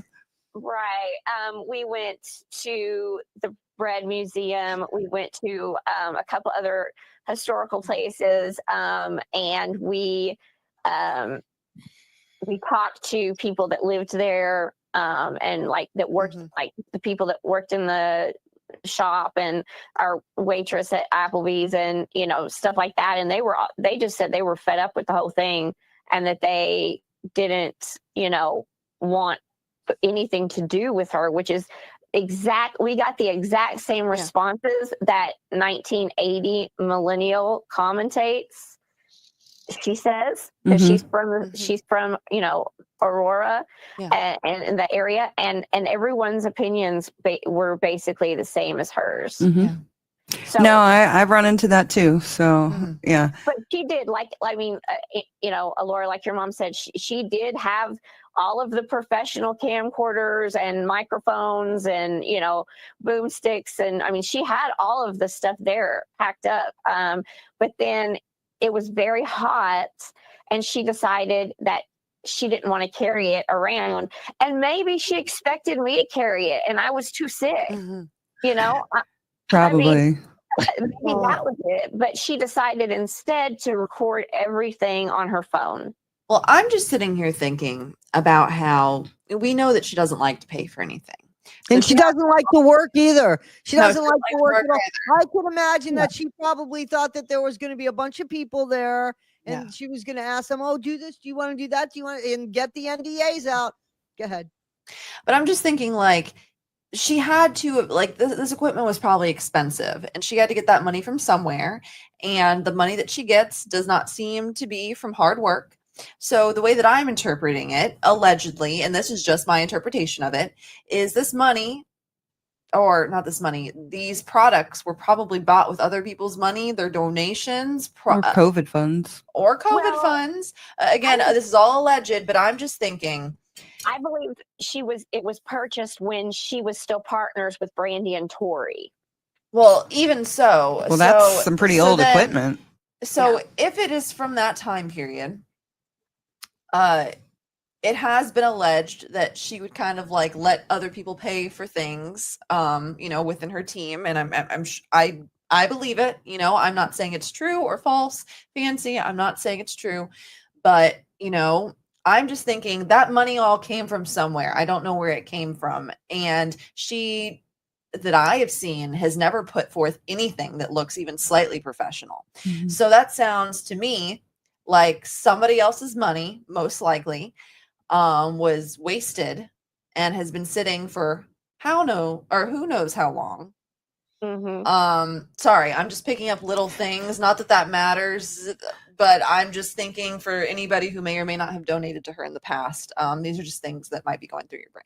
Yeah, So that's a good point. Listen, So- it doesn't mean that she even knows how to run that gear, because I can honestly say, and I'm not proud of this. Yeah. I could prove it. I owned a recording studio. I did not know how to run my gear. I had an engineer. I hired an engineer. It was my gear, but I didn't. Understandable. I mean, that's just the truth, but I admit it. I mean, I admit that I didn't know how to run my gear.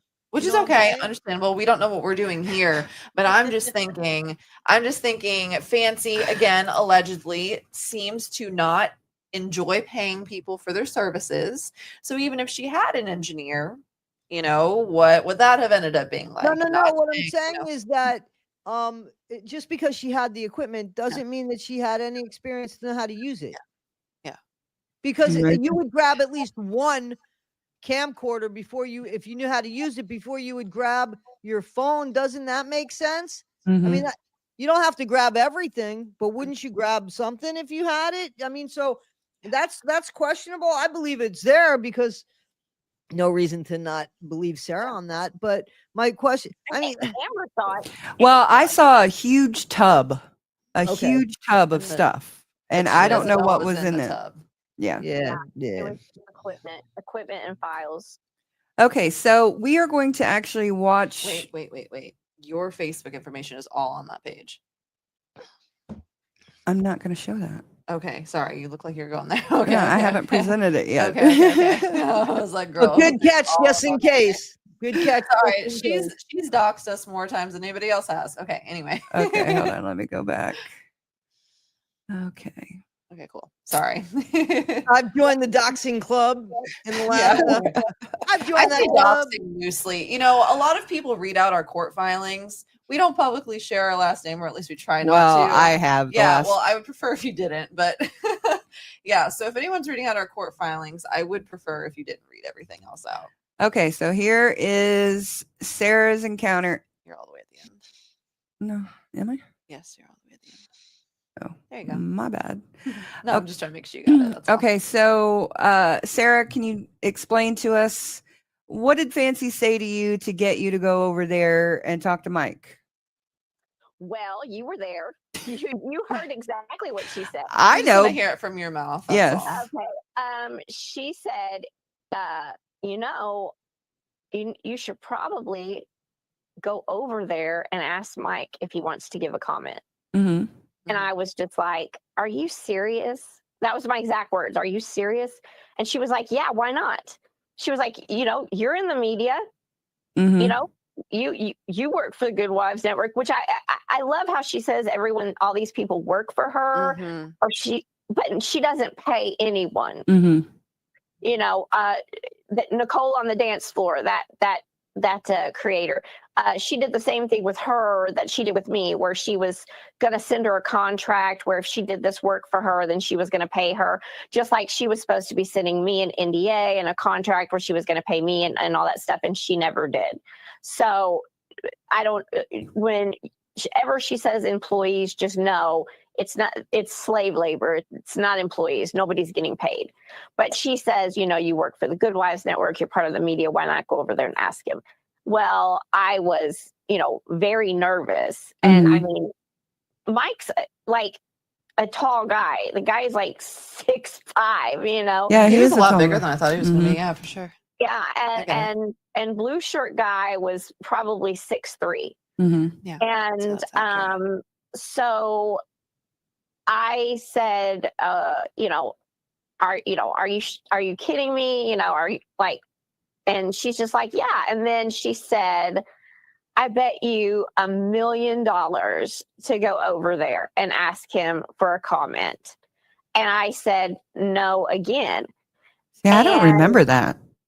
And then I looked over at you, Amber, kind of like, help, like, should I go? Should I not go? Like, I don't know what to do. And you were smiling, and I was just like, well, okay, I guess it won't hurt if I just go over there and ask for a comment, you know, and see what he says, you know. And I'd never met him before. He'd never met me before. I was very shocked that he knew who I was. But then again, he'd already mentioned on the phone the day before that he'd been watching Fancy's lives. Well, I'm just shocked that you guys had the cojones to go up to him after speaking to him on the phone already. That is straight up antagonizing him. I have to be real. And maybe it wasn't your intent to antagonize, but I mean, 2 different instances within the course of a couple days, especially when a lawsuit's about to take place. It's a little questionable. Yeah. So we're gonna play this real quick, and then can I ask one question? Yeah. What's up, Toddy? And Sarah, it just never came to your mind to say, Fancy, why don't you get off your ass and do it? I mean, like, I'm just asking because it seems like she just, you know, I'm listening to you. You articulate really well.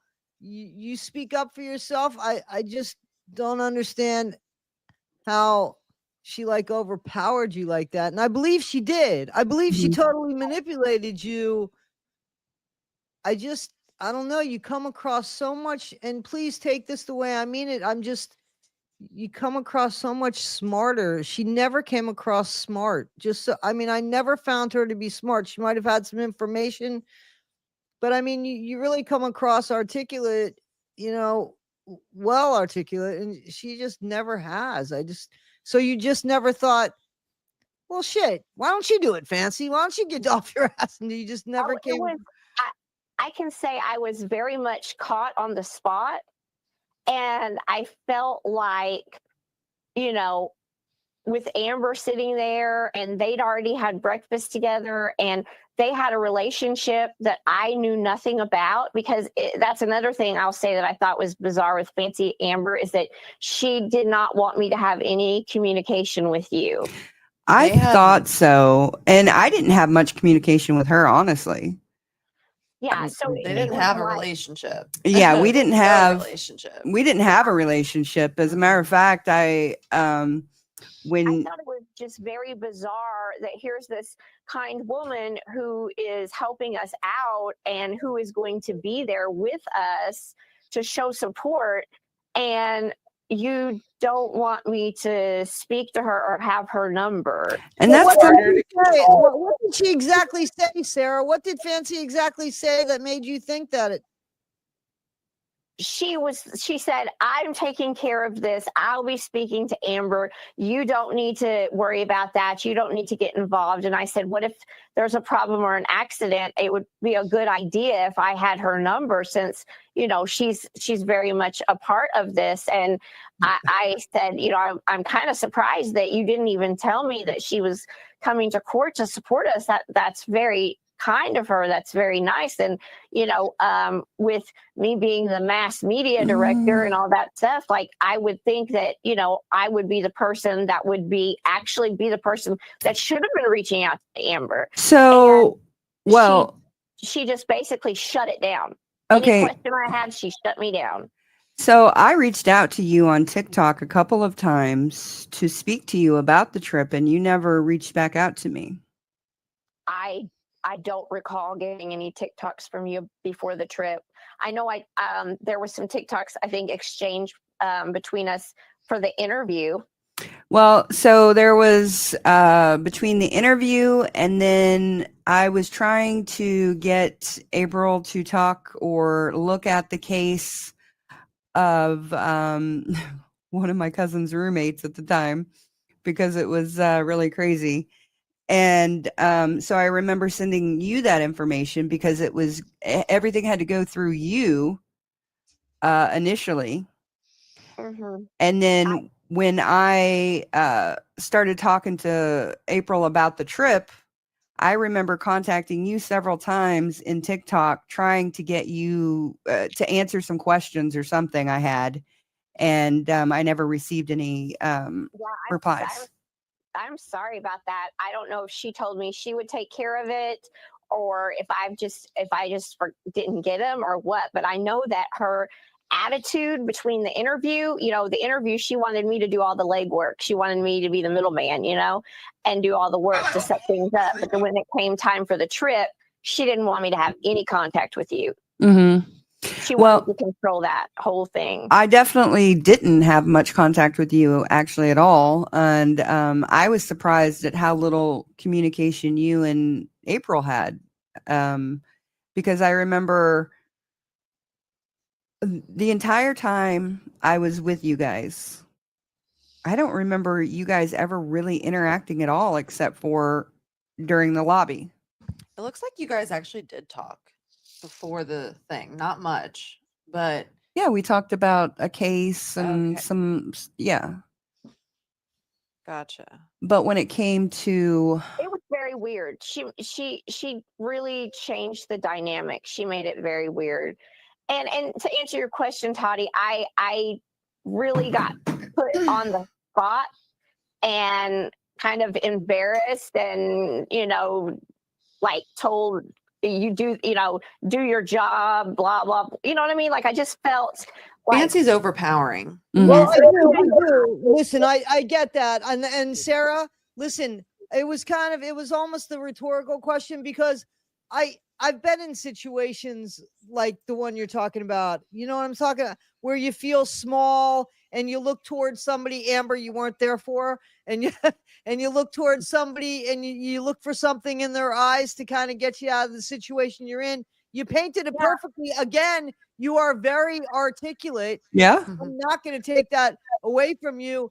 It's too bad that she didn't really, first of all, it's too bad who she is, but it's too bad that you were made so small, because had you have been able to speak the way that you do, her channel would have been much better off. Mm-hmm. So, and I think if anybody gets anything out of this interview right now, what I got out of it was how articulate you are and how you weren't even allowed to be that, because it probably threatened her. Mm-hmm.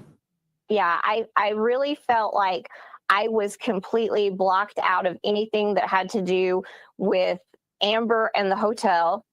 I was blocked out of anything that had to do with donations. It was like she just cut me off out of that and had full, complete control. I believe that. Manipulating the situation. So, especially when you're not feeling well. I get it. I get it. Yeah. What do you want to say, Laura? You got to understand too. I mean, not only was I very ill, but this was a situation where, I mean, I had been driving for like 12 hours, it felt like. Mm-hmm. And I was very, very exhausted, and nervous and on edge, and, it had been very, very, very rough 48 hours. Listen, I think everybody can understand that because I don't think any of us want to be alone with Fancy for 5 minutes. So I can imagine. No. Really think about that, guys. No, Think it about was being in bad. a car, in a car with bossy ass Fancy for that long. She would have been out. I mean, God bless you. I'm serious because the first bathroom break, she's gone. Like, I'm not even coming back. I'm gone. Me too. I get it. I give you a lot of credit, and Um, I mean, I give you a lot, and I mean that sincerely. I mean I that. appreciate that, you know, and you hit the nail right on the head. I mean, it was not. She absolutely wore me out, and I learned after spending just a small amount of time with her. I was like, this person is absolutely disgusting. This is a disgusting individual, and she was. It was like Fancy's world, and we're just living in it. You know, she controlled everything.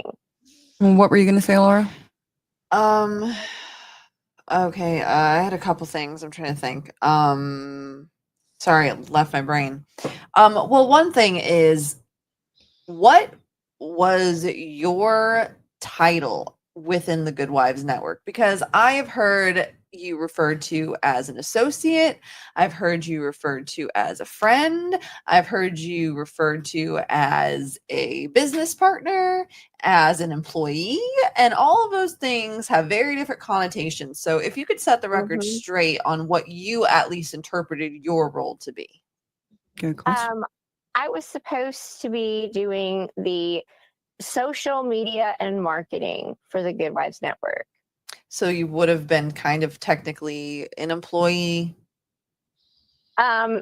Sort of, yeah. I mean, and basically, I can be I'll be very transparent and tell you guys that I have been in very abusive relationships.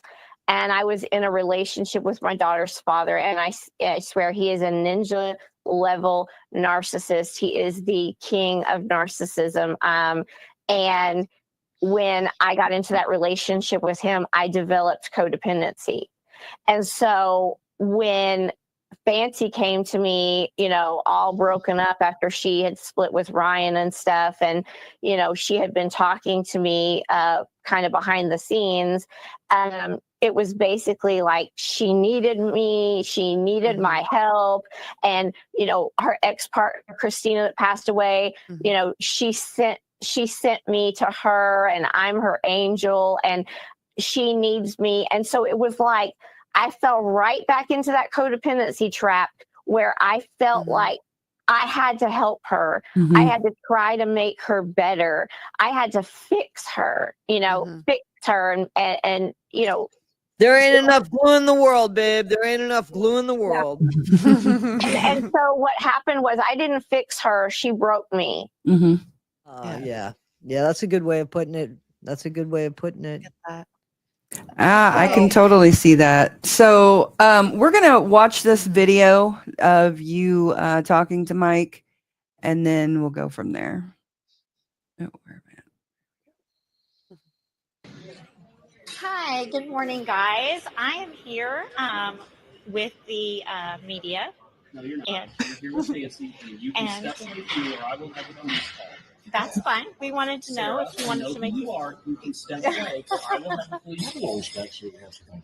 Well, that's fine. We just wanted to know if you wanted to make a comment. He said no. You will step away, or I will have a police call, Sarah. I know who you are. That's fine. I do work. I do work for the. I do work for the media. He is not a member of the press. Yes, I am. Yes, I am a member of the press. Please call the police. You hear Fancy? Good morning, guys. I am here. You hear Fancy? Yeah. Yeah. You hear her, right? Yeah. Okay. And you don't hear her saying, "Come back, Sarah. Come back. No, come back." No. Yes, she is part of the media. Yes, she is. Yes, she is. We hear her, Sarah. We do. We hear her. Okay. Thank you. You know, it was, and I will say the reason that video cuts off like that is because I quit breathing. I went into full PTSD attack, panic attack, anxiety attack. I hit the button to stop, and I tried to rush back to the table as fast as I could, and I collapsed. And I know you guys came over there to try to comfort me, and I kept saying, I can't breathe, I can't breathe, I can't breathe. And I couldn't breathe, and I was shaking so hard, and I thought I was going to pass out. Just from him, you know, with him, it's so hard for people, and I don't want to say anything that's going to affect the case, but, you know, he did make contact with my body, and we were touching, and it, you know, everything that I said happened. Now, the way that it was described, I mean, I think chest bump is not the right word for it, but he was chest to chest to me. His chest was, you know, on my boobs. He pushed the camera, my hands all the way back to my stomach, and was steadily pushing me with his arms up in the air and his head turned until I stumbled backwards. And then I stopped. Like I said, I stopped breathing. It was bad. Okay. I didn't see. Where's that? Is that on a video somewhere? No, Well, it would be on the lobby. hotel camera footage. But okay. Well, first of all, you already have a warrant out for your arrest. The case is kind of over. Like, I'm not saying it's over, but, like, you know, it is what it is now. And especially you standing 10 toes down this, you know, many months later. I mean, I think we should just get into whatever, not worry about it. Personally, someone tell me if I'm wrong, but you already have a warrant out for your arrest. So whatever can be done, in my opinion, has probably already been done. But, you know, I want to make it clear to anyone who's not fully aware of my involvement in this. I was not here when this first happened, but I came down the elevator. And as I came out the elevator, I did hear yelling, and it was a little bit afterwards, maybe like, you know, a minute after this happened.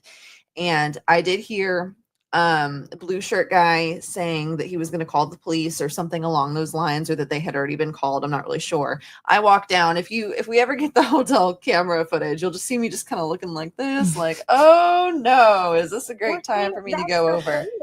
There is no hotel footage. It's been lost. Oh, that's not true. Yeah. That's not true. Did they tell you that directly? Did they tell you that in the prosecutor's office said that they didn't have it, and the hotel said that they didn't have it, and the police department said they didn't have it. Did they say that in a formal email? Did they say that in I didn't remember that over the phone. Over the phone? Then why is that not documented in the records? I don't know. Why did the police officer tell us that we had to go down there? And he did not tell us that we had to go down there. I was there. He did not say that we had to. I mean, he said that you had the option. He said that if you would like to report it, you have to go there. So if he said have to, he said it that way. If you wanted to report it, but you did not have to go down there. Well, and see, that's not what I heard. He goes, well, he said, that's a class 4 assault. You have to go down to the police department and file a report on that. Well, I don't know what a class 4 assault is in Missouri, you know? So he watched the video twice and said, oh, that's a class 4. You got to go file a report, you know? And you guys know that I told Fancy, no, I don't. It's not that it didn't happen. It's just, I don't ever want to come back here again. I remember you saying that. No, that's true. That's true. But I said, you just won in court. Take the W and let's go. Yeah, you did. You did say that.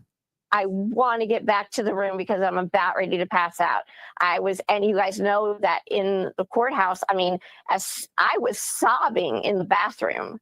Yeah. You know, it was just really bad. And, you know, the blue shirt guy was staring me down the whole time, you know, sat across from me and just looked at me the whole time. And I've got my face in my hands because I'm scared to even look over at him. No, when did he sit across from you? Because no, he did sit across. Yes, he did. Was it across? He did sit across. Well, because we weren't sitting face to face. Not face to face. No, on the side of her. Gotcha. On the aisle. Like he didn't sit across the aisle. Well, Right, I he think did. they were sitting down before we got into the courtroom. Yes, they were. So it wasn't like he made that intentional decision. They were sitting down before we got into the courtroom. Mhm. I don't recall. I just know that he was just sitting I'm across almost from me positive. looking at me.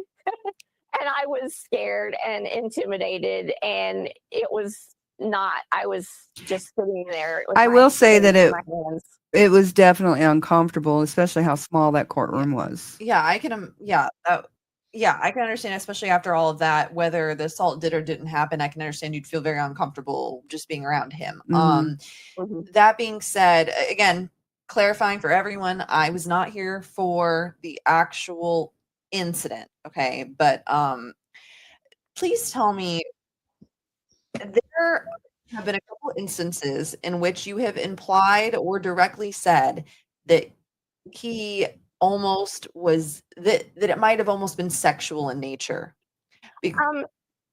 Well, I'm I'm small but my boobs aren't. I I had a boob job back in 2001, and so when he came chest to chest with me, it wasn't like the first part of my body that was touched was my breasts. So that automatically And- makes it sexual in nature. Well, at first I didn't know what was going on because I was looking down. I was too scared to even look up at him. He was hovering over me and he was rubbing his chest against my breast. Girly Pop, did you not watch that video? Have you not seen that video? Because I'm sure there's more that happened, but he got away from you after that. I can see him physically walking away from you after he touches you or gets close to you. I could be wrong, but Yeah, you're wrong. What happened was when you see us separate, that's because I stumbled backwards.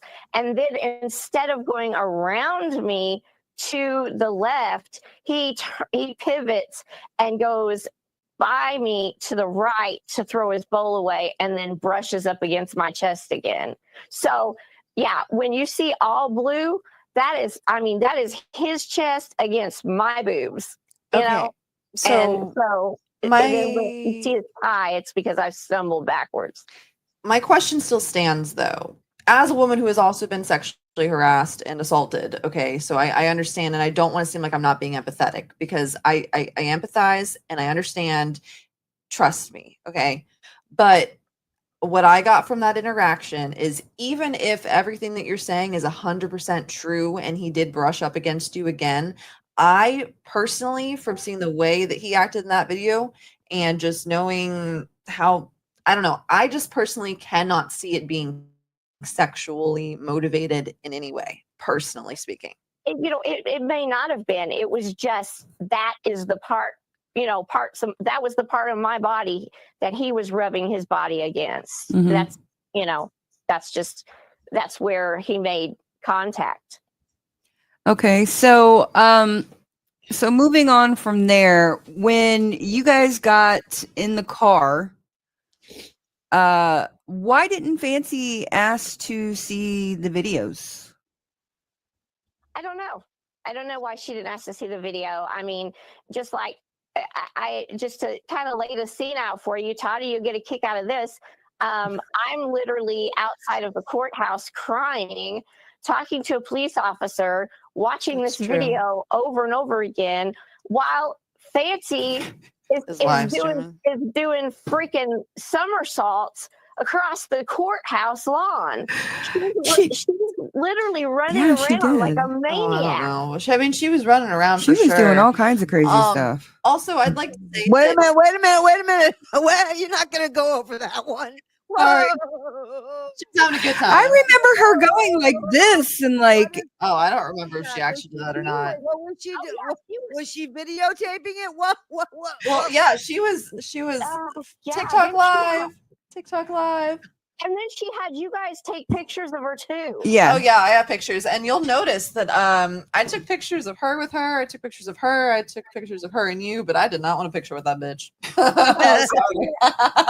Like Toddy, it was insane. I was under a tree with a cop crying, and she was doing somersaults across the court lawn. She was literally running around the grass, taking live pictures and videos. It was insane. No, this No, is it's true. not. No, it's not. See, right there. That little nutshell, that little bit of nugget information right there, that tells you exactly who she is. Yeah. That tells you're you struggling. exactly who she is. She has, it's not even while she's struggling. She don't even notice her struggling. No, she doesn't give a shit. Well, no, she noticed she was struggling. There was no way to miss it. On her radar. She doesn't care. Yeah. You could see No, she didn't something give a without seeing it and having it register. You could look at something, it doesn't mean you see it, right? You could daydream. People think, well, I was gonna say people think that about me all the time. I mean, sometimes you stare into space, they think you're looking at them. Yeah. You're not, right? So in all fairness, but in Fancy's little world, no. Who cares? Yeah. No, I mean, like she thinks who cares. Yeah. not who cares. No, I get it. With the lawyers and the judges and the attorneys and the cops all out in front of the courthouse and her behaving like that. Did you not think that was bizarre? It was bizarre. It was bizarre. And I was like, okay, so you said you were under the tree with the cop, which is true. And the reason why I never saw the video, I was like maybe 10 feet away from you. I just did not think that was my business, especially since I was not there for the actual event. So I just stepped back. I'm like, I'm gonna let you talk to the cop. If he wants to talk to me, there's not really much of a reason for him to, but if he does, like, I'll have that conversation, but that's not my business. So that's the reason why I didn't see the video. But yeah, what I was paying the most attention to is there was a lady that was in a car. I think it was like an SUV or a van or something. Like silver or white, don't remember. But she was like videotaping, and I don't know if that was because she was affiliated with anybody that had to do with the case, or if she just saw a crazy lady screaming and doing somersaults or doing whatever she was doing in front of the courthouse, and they're like, you don't see this every day in Missouri. So that's what I was most focused on. I just wanted to make sure none of us did something too stupid to where we ended up on TMZ. But Fancy. I felt like I was in the Twilight Zone. No, you were definitely struggling, and you were definitely having that conversation with the cop. Like, I can confirm.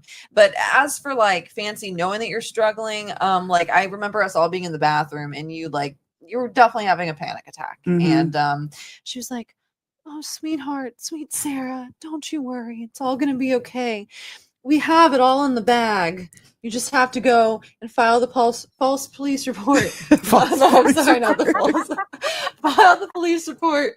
And if you don't, then just everything's going to be your fault, basically. Like, pretty much. Like, it's all going to be your fault that they get away with doing something like this, and they're going to do this to somebody else. And oh my goodness. And like just gassing you up. The only time that she's nice to anybody, like you'll notice in like the video that she took in the car, she's going, "Sarah, sweetheart, why don't you tell everyone what happened?" She only does that to be demeaning. And I also noticed she only has a Southern accent when she's trying to like prove a point or like be professional or put on like a show or something. She normally doesn't have that twang at the end unless she's doing something. If you've ever seen her in one of Natasha Cooper's lives, because Natasha Cooper has a very Southern accent. No. She sounds like a completely different person. And I had told her, because I had watched one time, and I said, "Fancy, if you talk like that ever again, I'm never going to speak to you." I was like, that is the stupidest thing I've ever heard. She gets on to Natasha's live, and she's like, "Hey, girl, like, what you doing? What's going on down there?" I'm like, "What? Who are you?" Now, I will, in Fancy's defense, at least I can relate to this. I will a lot of times like take on some of like the little quirks that people have when I'm talking to them. I don't know why. And people think I'm mocking them, and I'm not. It's like I can't help it. My brain just starts to kind of like start to mimic it. And I'm not trying to be any certain type of way. And I'm not saying it might be subconscious. It might be conscious. I don't know. I just wanted to point it out because I'm a bitch. Well, yes. So the scene. So we've got the scene here for Toddy as to what happens when we leave the courthouse. It was the Twilight Zone, and she was literally skipping and like running through the fields. It was like the sound of music. She's on the hilltop in the front yard of the courthouse, like, "Victory is mine." I don't understand why she was there. There was because there was a win. Was that because she won? Okay. Yeah, she was elated at the fact. Dismissed. And she paints this whole, sorry to interrupt. I can tell you guys this legally. First of all, Mike Stanfield is an idiot. And you guys witnessed him bumbling his words. He couldn't put a sentence together. And he literally, the judge was like, why are you in my court? Like, you're in the wrong venue. This is the wrong venue. This needed to be filed in either California or Delaware. And Mike actually asked the judge, like, well, where do you think I should file it? Yeah, I remember that. And I was like, this guy's a moron. So, I'm not doing your job for you. Yeah, I've told people like that talk to Christy. I'm like tell her, like, I get he's family, but like at this point, but like just if you want to get anywhere with any lawsuits, you're not getting anywhere with him. Mm-mm. But I don't know. He got Gypsy, that great plea deal. So who knows? So here's what happens with him, right? So he gets the Gypsy case, and that's his golden ticket. He leaves the public defender's office, opens up his own private practice. Gypsy's his number one client, and he's making a fortune off of her. And then we see in the Lifetime series when she's released, he and his wife actually drove to that Airbnb and stayed the night with them. And I'm sorry, but I've had a lot of attorneys that I've hired in my life, and not one of them has ever spent the night at my house. That is odd. That's very inappropriate relationship there. They've crossed the line, and now he is her business manager, which him being her business manager and attorney is a conflict of interest. Yeah, I'm just going to say it's giving Casey Anthony and Jose Baez, but that's none of my business. And I have some personal stories with that I won't be sharing. Right. But I definitely, my opinion of him changed dramatically after I saw what a bumbling idiot he was in front of the judge. Sure. And the thing is like I said, Fancy's claiming victory. However, they can go back and refile in the correct jurisdiction and continue the lawsuit. Yeah. And something I really noticed is when Fancy talks about like what actually happened in court, she paints it like a fan fiction. And so when the judge came in, what she claims, he did not smile at her. If he would have smiled at her, she would not have come out the gates with attitude. Now, did she say anything like technically wrong? No, but the look on her face, the tone of her voice, everything she was saying, like the judge had to be like, in nicer words, he basically had to be like, shut up and let me help you. Yeah. Exactly. He literally had to shut her up. And she's over here like, he smiled at me. And when I saw that smile, I just knew I had it in the bag. No, girl, you were fighting for your life over nothing. So, sorry. Exactly. And you're 100% right. She painted it like a fan fiction. And when she said and she's told the story over and over, how he came out and smiled at her, and then she knew everything was going to be, great. That didn't happen. And she raised her hand like she was in class. Like she did. Like 3 times, like to ask the judge something, and he told her, wait, stop. It was basically not 3rd grade. It was just no. Her version of the accounts is inaccurate. I will say, when he did come out of there, I felt like, wow, he's young. Maybe this will go well for us. Yeah, she felt some sense of relief, but Fancy, she was still. I was like, I'm gonna get them, and I'm gonna tell them about every bad thing that's ever happened to me in my life, and then these random people in Missouri are gonna file all these court cases for me and all these other places. Okay, guys, we're gonna go for a break real quick. We're gonna listen to Joe Muse, and it's called "Spinnin'," and we'll be right back.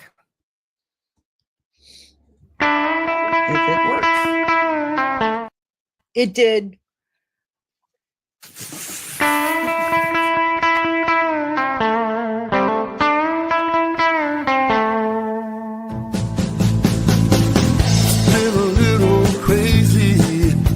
I haven't had much time.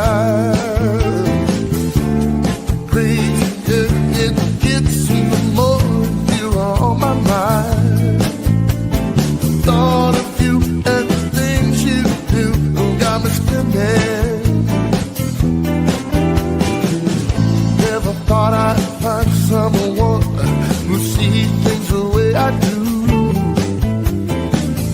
Never thought I'd find this love till I ran into you.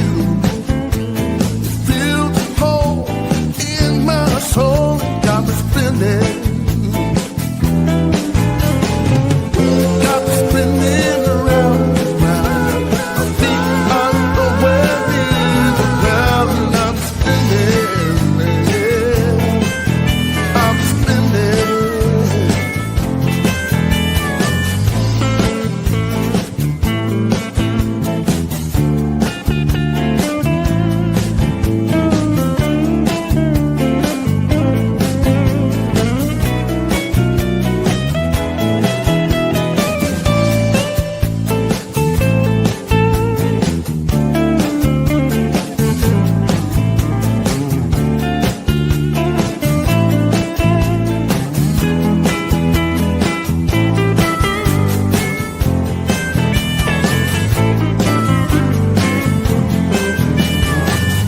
Time passes slowly when we're 1,000 miles apart, and the hours turn to days, getting aching in my heart. In my mind, I see a memory, and I'm spinning. I'll be home tomorrow. We got a lot of catching up to do. I wanna see your pretty face and draw my arms around you. Hold you tight all through the night and just spinning. Got me spinning around and round. My feet under where the is around, and I'm spinning. I'm spinning. I'm spinning. I'm spinning. Yeah.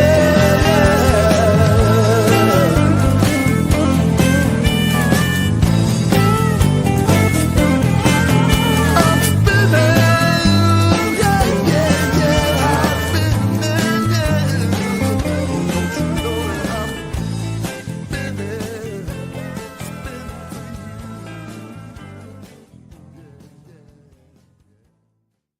Opinion. I tried to play that. It's not playing. Okay, let's just. Oh move on. well. Okay, that was Joe Muse spinning, and welcome back to where am I? Into the Where are Weeds you? podcast. This So is I got a question for you. Who selects your songs that you play? so I select Opinions which ones expressed in this program are those of the speaker. I can't hear you. You're muted. Put anything on that There side. you of go. the You're screen. good. You're good. Good. Okay, Cool. good. Yeah, we're gonna do a lot of editing. Oh, this. Because your song choices are always really good. Oh, thank you. Yeah, no. agree. So what happens is MBR, Military Broadcast Radio. We have a radio station where we actually play music, but it's just kind of like recycled music. And but this here is all people that we. Oh, sorry. I was trying to figure out what you were doing. These are all people that are either.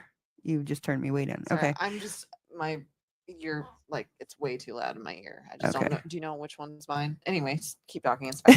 Sorry. Sorry, guys. This has been a cluster today. So it's usually first responders or veterans or active military who we're playing. But I do occasionally play somebody who is not active military, one being my cousin, but he is, or not active. What the heck am I saying? He's a first responder. He's a right? first responder, yes. I don't So- even so know he why. is in that Yeah, he is in that realm. anyways, I don't even know what I'm talking about anymore because I am just so like annoyed with our internet problems. Yes, I'm very annoyed right now. Yeah. Not at you guys, just Yes. the internet. Okay. Oh yeah, but we've got so much good stuff to cover. I still have those screenshots and the dog video for Toddy, and then I did send you that picture of Don Boker, and so yeah, I wanted Toddy to have that as well if she doesn't already have it. Yeah, she already has all that stuff. So what I'm going to present now is, it looks like it's from Fancy's Mod Chat. The Mod Squad, and I can give you kind of an lead up to what this was about. Okay, so I just want to preface this by, normally I don't like sharing screenshots, but since everybody's all about receipts, that's what we're doing. I love you, So let's present the this. eyeballs. Why is that not window? So, and I can say before you go to that, so we go to the police station, and you know, the officer takes me back to this room that's about 100 degrees back there, and I'm like already getting ready to vomit everywhere, and I can barely walk, and I'm pouring sweat. He had to get me a glass of water, and you know, I had this, you know, gut feeling like, do not do this. Like, even though this happened, just don't do this. And, you know, part of it was because of what the history that I have, you know, in my past with my custody case and everything. I was like, I know they're going to bring that up, and then it's going to invalidate anything I say, and it's a waste of time. And, you know, I don't ever want to come back here, Fancy. And she was just like, you have to do this. Like, you know, you've got to do this. Like, you don't have a choice. Okay, so what was the ride home like with her before we get into the mod chat? Oh, the ride home, I was so absolutely, completely disgusted and angry that I could barely even speak, because, you know, she had screwed everything up at the second hotel that we went to, and she lost all the money on that. And then I literally asked her for one simple thing on Saturday, was just, could we just stop somewhere? I don't care where it is, so that I can watch the Belmont horse race, which is the third race in the Triple Crown. And I'm a huge horse race fanatic. I go to the Kentucky Derby. I mean, it's a big part of my life. And it was on that Saturday that we would be driving. And so, and to be fair, you already thought you'd be back on Friday, she told you, right? Right. So, and so I was just like, can I, and I mean, guys, I was asking for like 15 minutes, and she couldn't even give me that. And so I'm trying to, you know, watch the race on my phone and place my wager, while she's getting kicked out of the second hotel for cussing and screaming and all this stuff, and throwing a complete fit because they wouldn't give her money back, which, in all fairness, I mean, she lost $160, and that sucked. Was that before? That was after. That was on the ride home. So Yeah. what card did she use to secure that hotel room? Or is that the reason why she couldn't get her deposit back? Because she needed you to secure a room with your card. So I'm trying to figure out how she got that. She did not use my card. She meant me. No, I'm sorry. Sorry, it's hard to tell. I'm pointing at my mom. But she used my mom's card to get the hotel that we had in Chillicothe, because she said that she did not have a card that she could use that they would accept. So, or at least accept a reservation under. So I'm wondering, how did they take her money at any other hotel? If she needed my mom to secure a room, why would she need my mom to secure a room if she can secure a room at another place? I'm just, there might be something I'm missing, but. I would say because she's just a slimy, greasy criminal, you know? That's where I'm trying to figure it out, though. Like, wait a minute. I have a question, because from my understanding, that in all fairness, Amber said, I'll secure the room. So she put herself out there. That wasn't anything that fit. That room was already secured. So he didn't have to deal with that. But let me tell you, just so he had, from my understanding, tell me if I'm wrong, she had like a debit card per se. There is no money to guarantee on a debit card like a credit card. And I know this from when you rent a car and you have a debit card, they will take X amount of dollars and put it on hold from your bank account. If you don't have that money, they won't rent you that car because they have nothing to make sure you're going to give them that car back. Same thing with the hotel room, because if she has incidentals, if she takes something from the hotel room, Fancy could take anything from a hotel room, I believe. So this is all to protect the hotel. And if they don't have a valid credit card, they can't take that from an ATM debit card if the money's not there. Okay, so that's why she got angry at me for wanting to split the trip up on the way home, because I said, she said, Craig can't pick me up till Sunday. You're stuck with me till Sunday, basically. Well, and I was like, okay, well then we will drive halfway on Saturday and then the other half on Sunday, instead of having to drive straight through again, because that was really rough. And she was like, okay, but she was so angry with me because she kept saying over and over again, we already had a room for Saturday. We already had a room. We didn't have to leave, So she was on her phone. She didn't ask me my opinion on anything. And she didn't know anything about the O'Fallon area. And I did. And she booked a room at a Days Inn that was in not a very nice part of O'Fallon. And she booked it with her Cash App card, and she booked a non-refundable room. So then when we got there, they wanted another $50 to put on the card on hold for incidentals, which is exactly what Toddy was just explaining. And she didn't have another $50 on the card. So she was like, I don't have another $50 to put for the security deposit, so just give me my money back.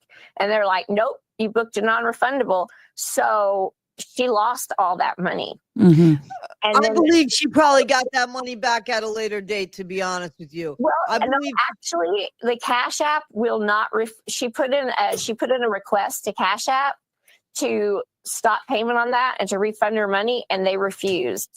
So she did lose it. But while she was inside raising 9 kinds of hell, getting the police called on her, I was outside in the car trying to place this bet at the Belmont, and I would have won $2,000 if it wasn't for her. And she came rearing out to the car while I'm trying to finish this thing up and start screaming at me, go, go, go, go, go. The cops. Okay. Hold up. Okay. I have a few things, but, okay. Well, first of all, if you guys are wanting for money, why are you gambling with the money? That was just Sarah gambling on her own money. Your own. Okay, either way, but you were also asking for donations and your Cash App was up. So in my personal opinion, that sounds a little irresponsible. I could be wrong. No, you're wrong, because what happens is when you do these betting, when you do the off-track betting, you put money down and it holds your money. And I won the race before, so I had that money just sitting there to use for future races. So, or it was on her account, is what she's saying, Laura. It was on her account. Yeah, it was nothing out of my pocket, and I actually had to send them a form and have them write me a paper check to send me back my winnings. That's how they work. Either, if you win, they hold your winnings because they want you to use your winnings on another bet. So no, there was no cash. No, there was no real cash exchange there. So no, that's that. I don't want to put that picture. Gotcha. Okay. And then another thought that I've been having. So I'm sorry, again, back to the credit card, back to the securing the room, all that stuff. Cause I just want to get this as clear as I can. So I apologize. My mom did offer to pay a Who's your mom? Who's your mom? but like she did tell you, or at least you told me, so unless there's a miscommunication, you told me that she told you that she could not secure the room because she didn't have a major credit That's card. what she told me. That's what she told you. So I'm wondering why in the world she told you that. And I'm pretty sure like we've said that somewhere else, and maybe even she did. I'm not sure. It's somewhere. We could maybe clip it. But and again, this is nothing on you. I'm not harping on you. This has nothing to do with you. I'm just trying to get to the bottom of something. It's just so you know, I'm not this is me just getting upset at Fancy, not you. But like I'm just really trying to think because you would have no way to know of any of this. But it's just like she said that she didn't have a major credit card to secure a room, and then somehow she ends up getting a room, getting herself kicked out of the said room. So I'm just wondering. And then also another thing that I was wondering before I forget, I marked this in my notes on my phone. In your Uncorked with Brandy interview, around the hour 43-minute mark, you state that you guys had made about $1,500 and it was all gone by the time that you guys had gotten to the hotel. And I'm just wondering what you can spend $1,500 on between that time and that time. Okay, so Laura, I just want to say one thing that I don't think you're understanding about the room. And this is just because I heard what she was saying, and I know that you're involved because your mom was taken for something. I get that. Yeah. But she didn't reserve a room in the second hotel. She got a room. She bought it. She got a room. She paid full price for that room. Then when she got there, they said, hey, not to secure the room, but for incidentals, we need $50. Mm-hmm. When she went to check in, they said, we need $50 for incidentals. This pays for your room, but we need $50. And she said, I don't have that, so give me my money back. And they said, no, it's a non-refundable. Now, I'm not saying the hotel was right doing that, but I know that they do that. So she didn't secure a room. She got the room, but your mom didn't even give her the chance to do that because unfortunately your mom offered her right away. I'm that so room.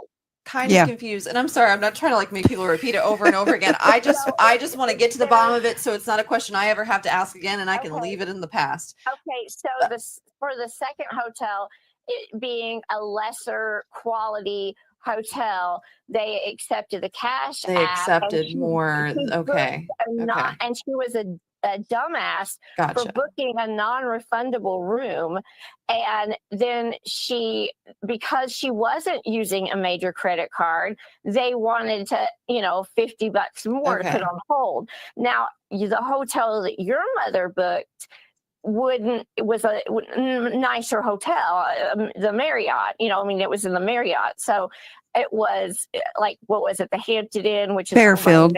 It's owned by the Marriott company. So they wouldn't accept the Cash App card. Okay, gotcha. Sorry, I'm sorry that had to be gone over and over and over again for it to get in my brain. Anything that has to do with numbers does not compute in here. But for some reason I was thinking that it was implied that to get any hotel you have to have this, that, and the other. Because I know the secure the room. That is the worst fucking phrase ever, and it's tripping me up. Quit using the F word, please. Oh. Don't be myself. Gotcha. Okay. It was definitely she and like I said, she lied to me about how much the room cost. She actually she said she never told me that your mom paid for that first night. She said she did, right? So she's telling me like, okay, there's $600 something gone for our stay there, and then we have to get another room. And so and she said she'd raised about $1,500. I don't know if that's true or not. Plus I know now that she paid Craig to drive her to meet me and paid him for his lost wages for the day. So How much is that? Paying her I husband. don't know, but Whatever she decided, but I guarantee you that was taken right off the top Mhm. because And that's then, who of she course, is. Of course, we have the situation with her going and spending $60 of donation money on on gummies, on edibles, which really pissed me off. And her saying that we smoked together, which we did not. I did offer her weed. She refused. And that was that. And then I obviously wasn't going to smoke, before freaking driving 2.5 hours down the highway. So, at a certain point. Did you tell her that it was legal in Missouri and that there was a dispensary in town? I don't know, maybe, but it's just also common knowledge, maybe, but I don't remember. It But was either way, I wouldn't have been offering for her to go to the dispensary. Again, I would have offered something that I had before I would have suggested that she go to the dispensary herself. You know what I mean? Well, it blew my mind because she's like, I'm driving, right? And I'm just like, where am I going? And she's like, take a left here, take a right there. And then she's like, see that building right there? That's where we're going. Pull in. It's a dispensary. I'm thinking, how in the hell did she know that it was legal in Missouri? And how did she know where the dispensary was? Oh, just probably Googled it, Yeah, we didn't tell her we where didn't know where any dispensaries were Yeah, there. we didn't. We had no idea. No, It was very close to the hotel. And I was just like, wow, how did you even know this existed? I've never been to one before, so yeah. I went in because I wanted to see what it was like inside, and I was like, oh my gosh, I don't know how people work here with this smell. But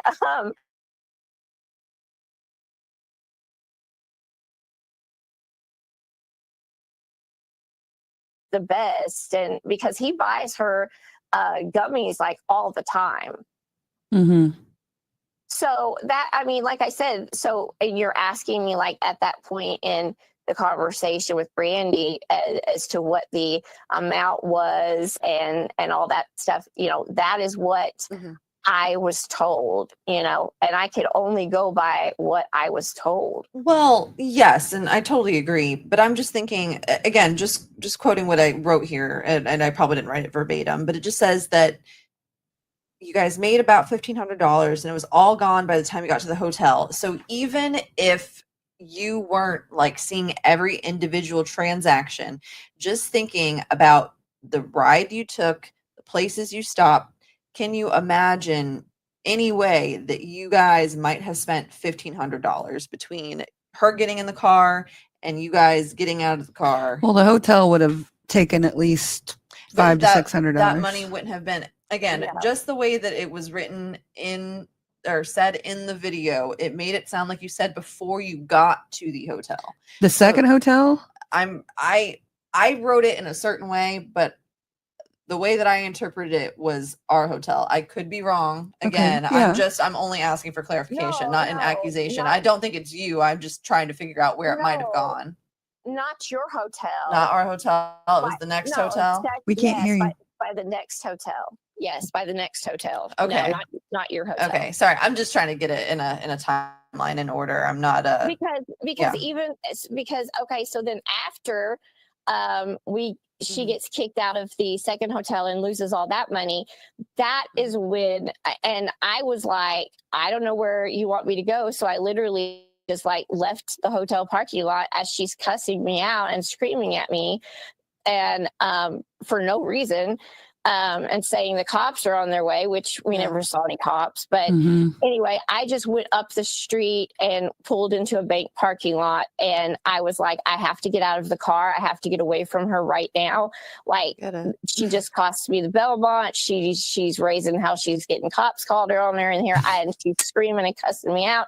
I got to get out of here. And so then that is when she calls Craig crying and saying, I don't know what to do. They won't give me back my money, and we don't have any money, and blah, blah, blah, blah, blah. We need gas and all this other stuff.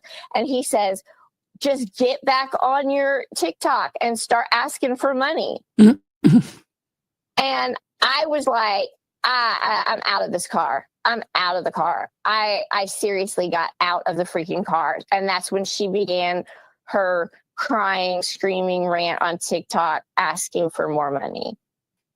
Okay. So she got some more money, and we ended up going just over into like kind of another section, because this was an area where there was lots of hotels and O'Fallon and restaurants and everything. Mhm. And we just went over to another hotel, and then we ended up staying there.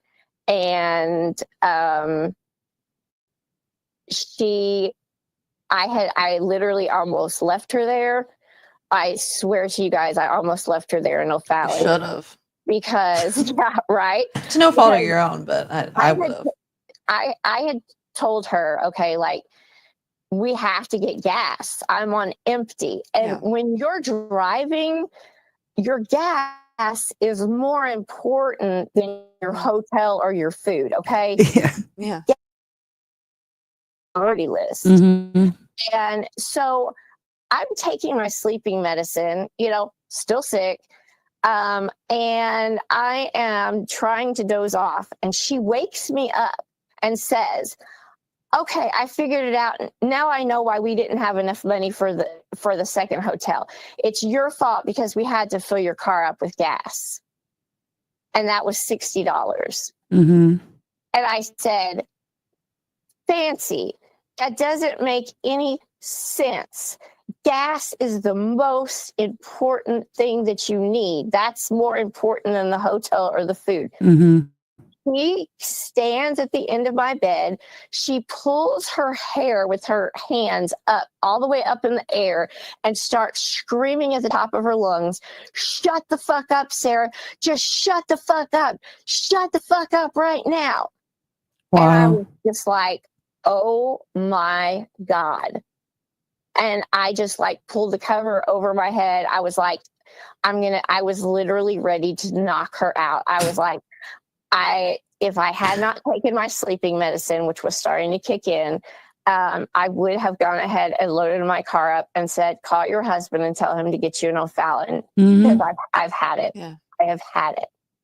I don't blame you at all. I would have definitely thrown her out. But I want to say something, Sarah. I don't think anybody thinks that you got any money out of this. No. I don't think anybody thinks you got a You- dime out of this. No, I don't think anybody thinks that she gave you 2 cents.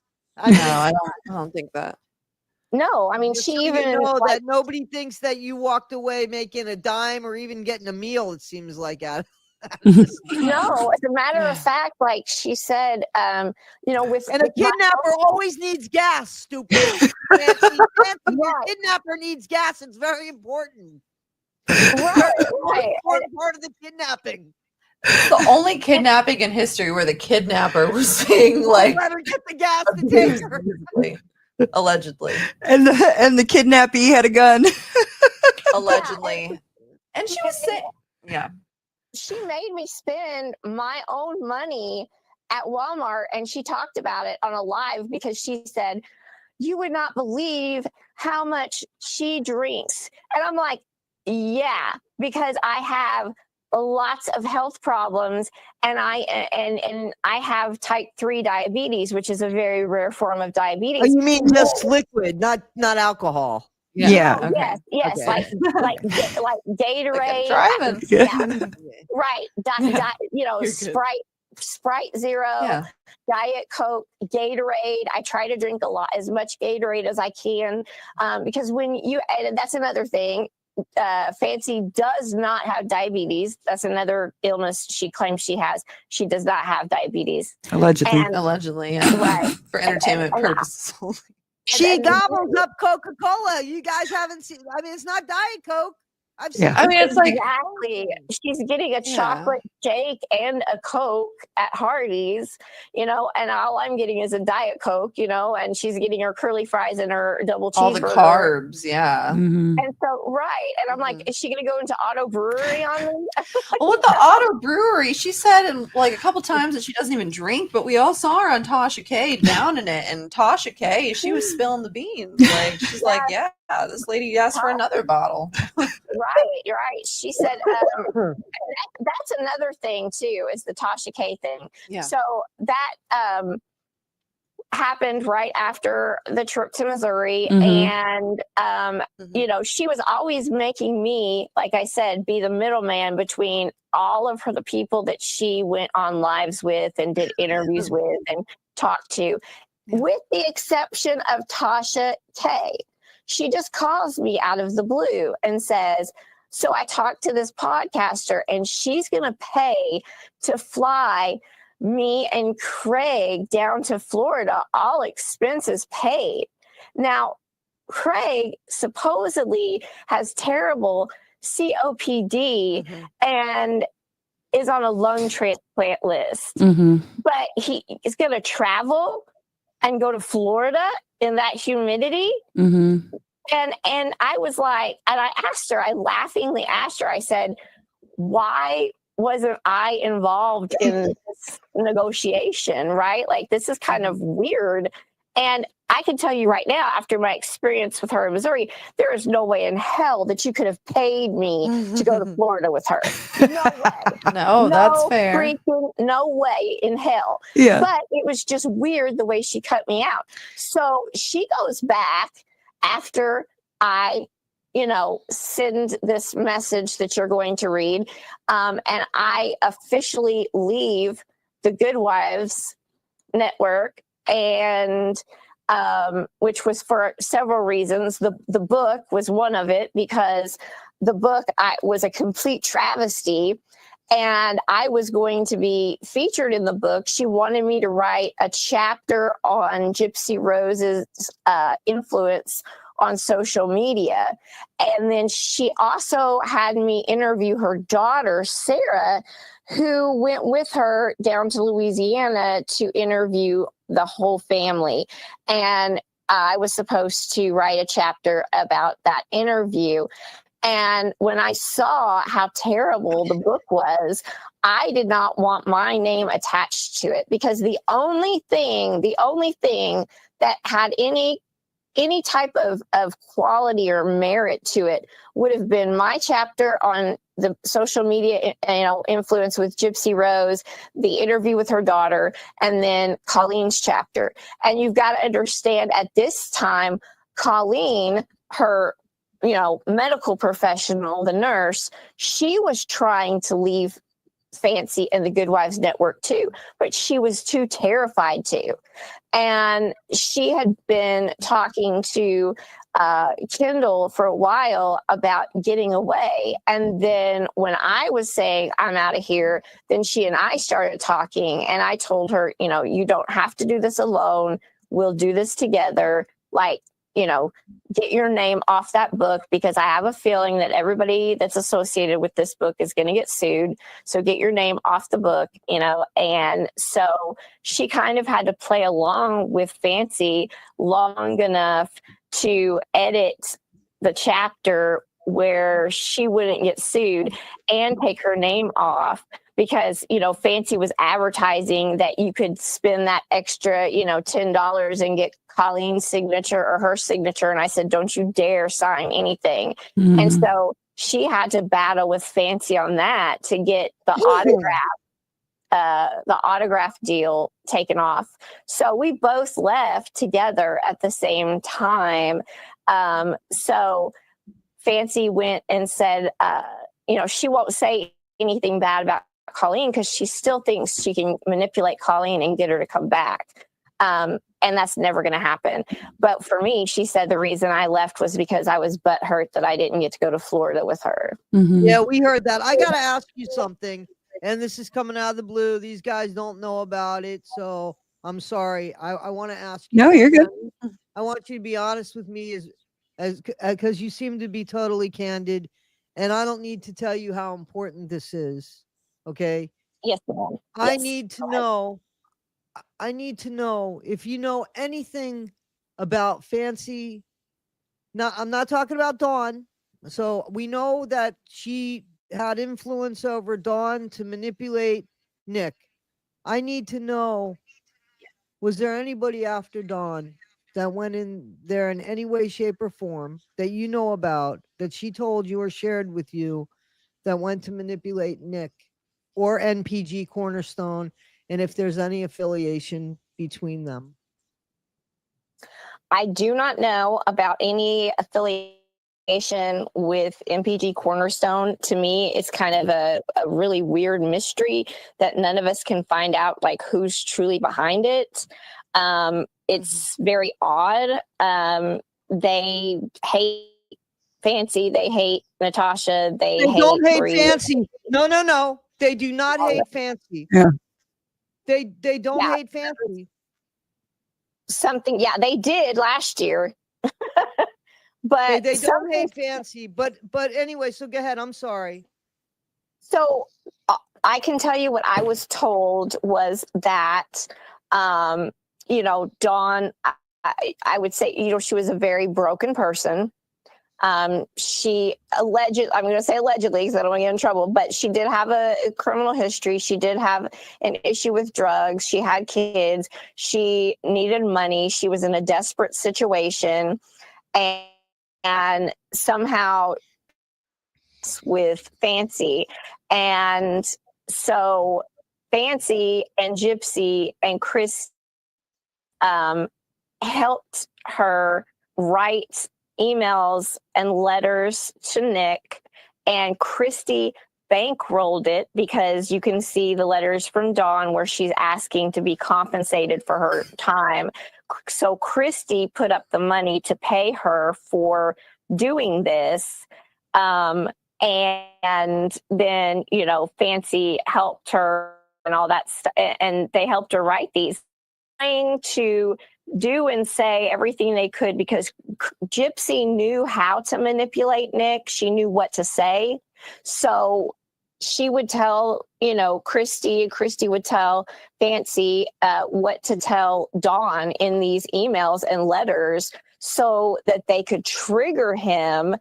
That way, they could, if there ever came up a question of Gypsy's involvement, or if anything ever came up against her in the future, they would have all of these terrible emails to use as evidence against Nick so that nothing could come back on Gypsy, and then he would not be able to get his appeal.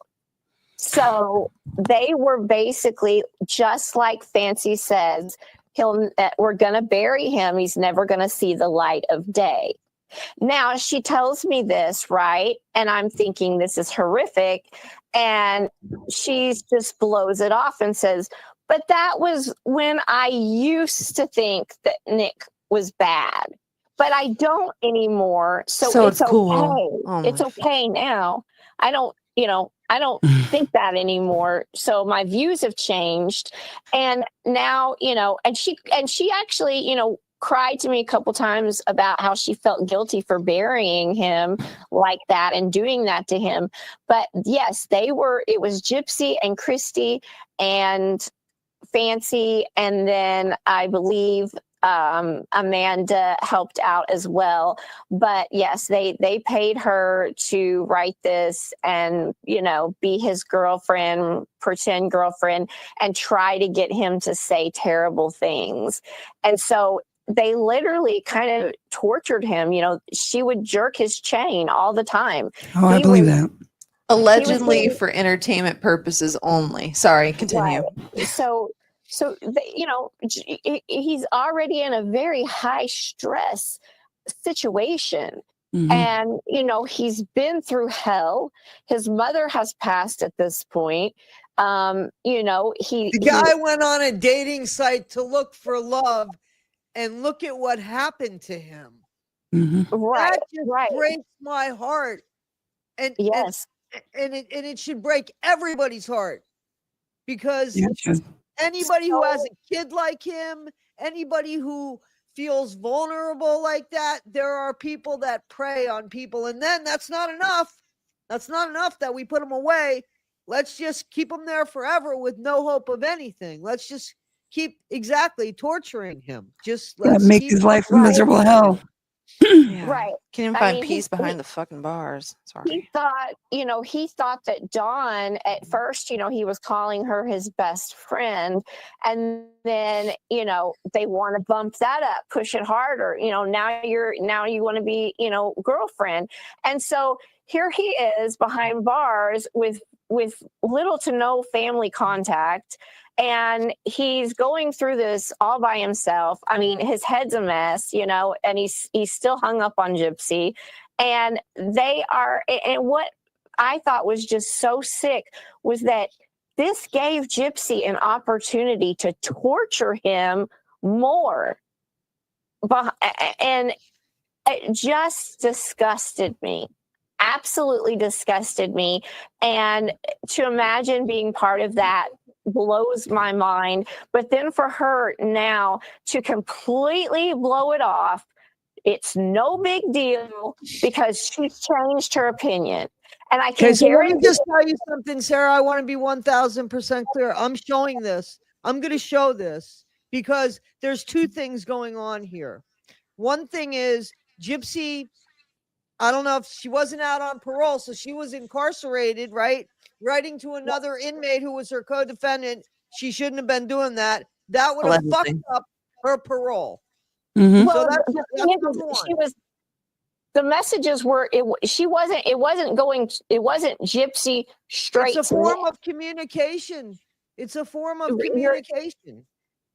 You're right. Yes, it is. I mean, she was helping to create these emails and letters. She was, you know, kind of giving them tips and pointers on what to say. Why? To keep him in there, so that he'd never get out to tell his side, right?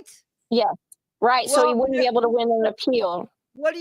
So if that's not criminal, tell me what is. Mm-hmm. And here's the problem now. The problem now is that, and this isn't about me, okay? I know who I am. Okay, I have the respect of the people that I respect. That's all the people I care about. Yeah. But this group, NPG Cornerstone, has 2,000 people listening to them. And now NPG Cornerstone, and I'm getting messages here showing me that they are fans of Fancy. How can you be fans of Fancy when you know that she is not even partially responsible for setting somebody up to go in there and close the doors on this guy? How can anybody look at NPG Cornerstone and justify that relationship or the way that they praise Fancy? So I mean, I know that I'm getting passionate here, but I mean, like, that's just like, I feel like I was given a pot of gold here. I will be sharing this with his attorney. I will be too with his attorney, because I don't think Nick knows what's good for him, what's bad for him when it comes to people. That scares me for him. He still is entitled to have a fair trial. And all of this stuff says he didn't have one. The stuff before, the stuff that's doing it now, all of this stuff is saying that. So I have one more question, and then I promise I'll keep stum. Do you know if Dawn was Nick's girlfriend previous to, or was Dawn, created to be Nick's girlfriend from the start? No. She came along after he was already incarcerated. She didn't know him beforehand. Yeah, but was it created by Fancy Gypsy? Did Dawn get to know have him? a relationship with Dawn? Did Dawn and Nick have a relationship at all before Fancy got involved in that? Do you know? I've seen two conflicting letters, and I've heard a conflicting. To me, I was told basically that somehow Fancy came in contact with her, dealing with her charity Scopes, which is that bullshit, nonprofit for women that suffer from domestic abuse that Fancy's made money off of and didn't pay taxes on. So somehow this is how she gets in contact with Dawn, because Dawn has been involved in a domestic violent situation, and that is how. One story was that I was told that Fancy was introduced to Dawn. Then the second story I was told by Fancy was that Dawn was in contact with Nick and that he started sending her scary messages, and then she didn't know what to do. So then she reached out to Fancy for help and said, like, hey, I've been in contact with him, and there's these scary messages, and oh, by the way, would you compensate me for my time? So I've heard two conflicting things. And then as far as NPG Cornerstone, they were messaging me last year on a regular basis, you know, telling me to get away from Fancy, and they were telling me how much Nick hated her, and they were sending me all of these AI cartoons where, if you remember, that they had these cartoons they would play. Yeah. And they had Fancy, and they had Bree, and they had Natasha, and they had Nina on them, and they were, you know, making fun of them and making these funny little AI cartoons about how they hated them. But now I have not heard a word from Let me tell you anybody. something. I have a smile on my face that you can't see because something just clicked with me. So yeah, what happened was I put a video out about an NPG Cornerstone video, and I said, how do we know that these aren't AI when it came to Nick? And I mean, now you're telling me they had put out, because I didn't see those AI videos. So I'm like, oh, there you go. There's that perfect fit. They Well, she's talking about cartoons. But they put together, they have the capability of putting together. Yes. All they're doing with Nick is putting together a voice. They have his actions and stuff. You know what I'm saying? So it's just, you know, like, to me, I don't know how to do that stuff. You know what I'm saying? Like, I don't know anything about AI. What's that? Yeah, I delve into it. You know, you need a program to do that. And like I said, it's been a mystery for the last year as to, like, who is truly behind this. And I need to go back and look at my messages and see. But I thought that it was kind of funny that over the past few months, like since this stuff happened and this year, that they have not reached out to me at all. And I would have thought they would have reached out to me when I left Fancy. Yeah, because the enemy of my enemy is my friend. You're absolutely right. Yeah. You're absolutely right. Yeah. And now Curious. I'm getting no contact now, but I was getting leave her. Yeah. It's very bizarre. And I mean, I'm answering your questions as openly and completely 100 honestly from what I know, and I'm telling you, like, if I don't know something, We appreciate it. Appreciate it. Absolutely. Sorry, we're all getting a little heated, but it's not because of you. But no, it's not. First of all, Our heatedness is you. Yeah, I want you guys to let's continue with whatever you know. And then I also wanted to say that, you know, Fancy lied the other day when she was talking about Bobby, because she reached out to Bobby like last week, which blows my mind. And I did see the message he had sent her several years ago where he said he wanted $100,000.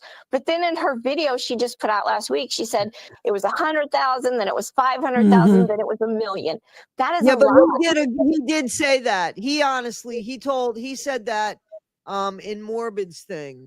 He wrote to Morbid and said that he had said that jokingly. He kept raising the price. So that's two people saying the same thing.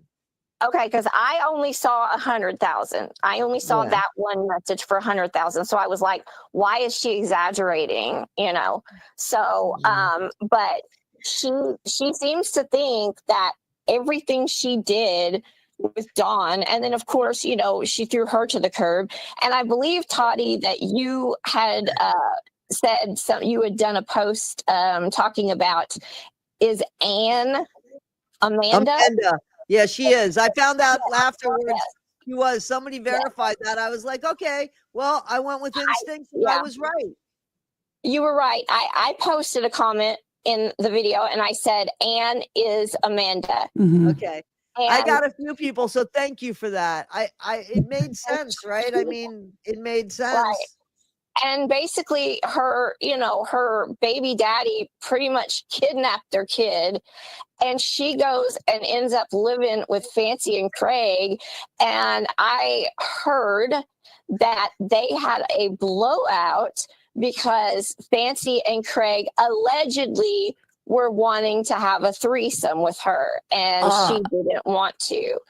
So she left. Just real quick, not that I don't necessarily believe you. I prefer not to get into any speculation like that, but you heard it here, folks, I guess. It's something, a few It's something that we've heard before. Regardless, speculation.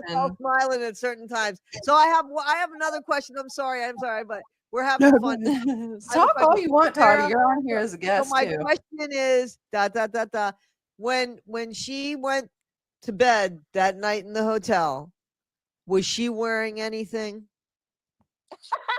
Do you know how many people have asked me that?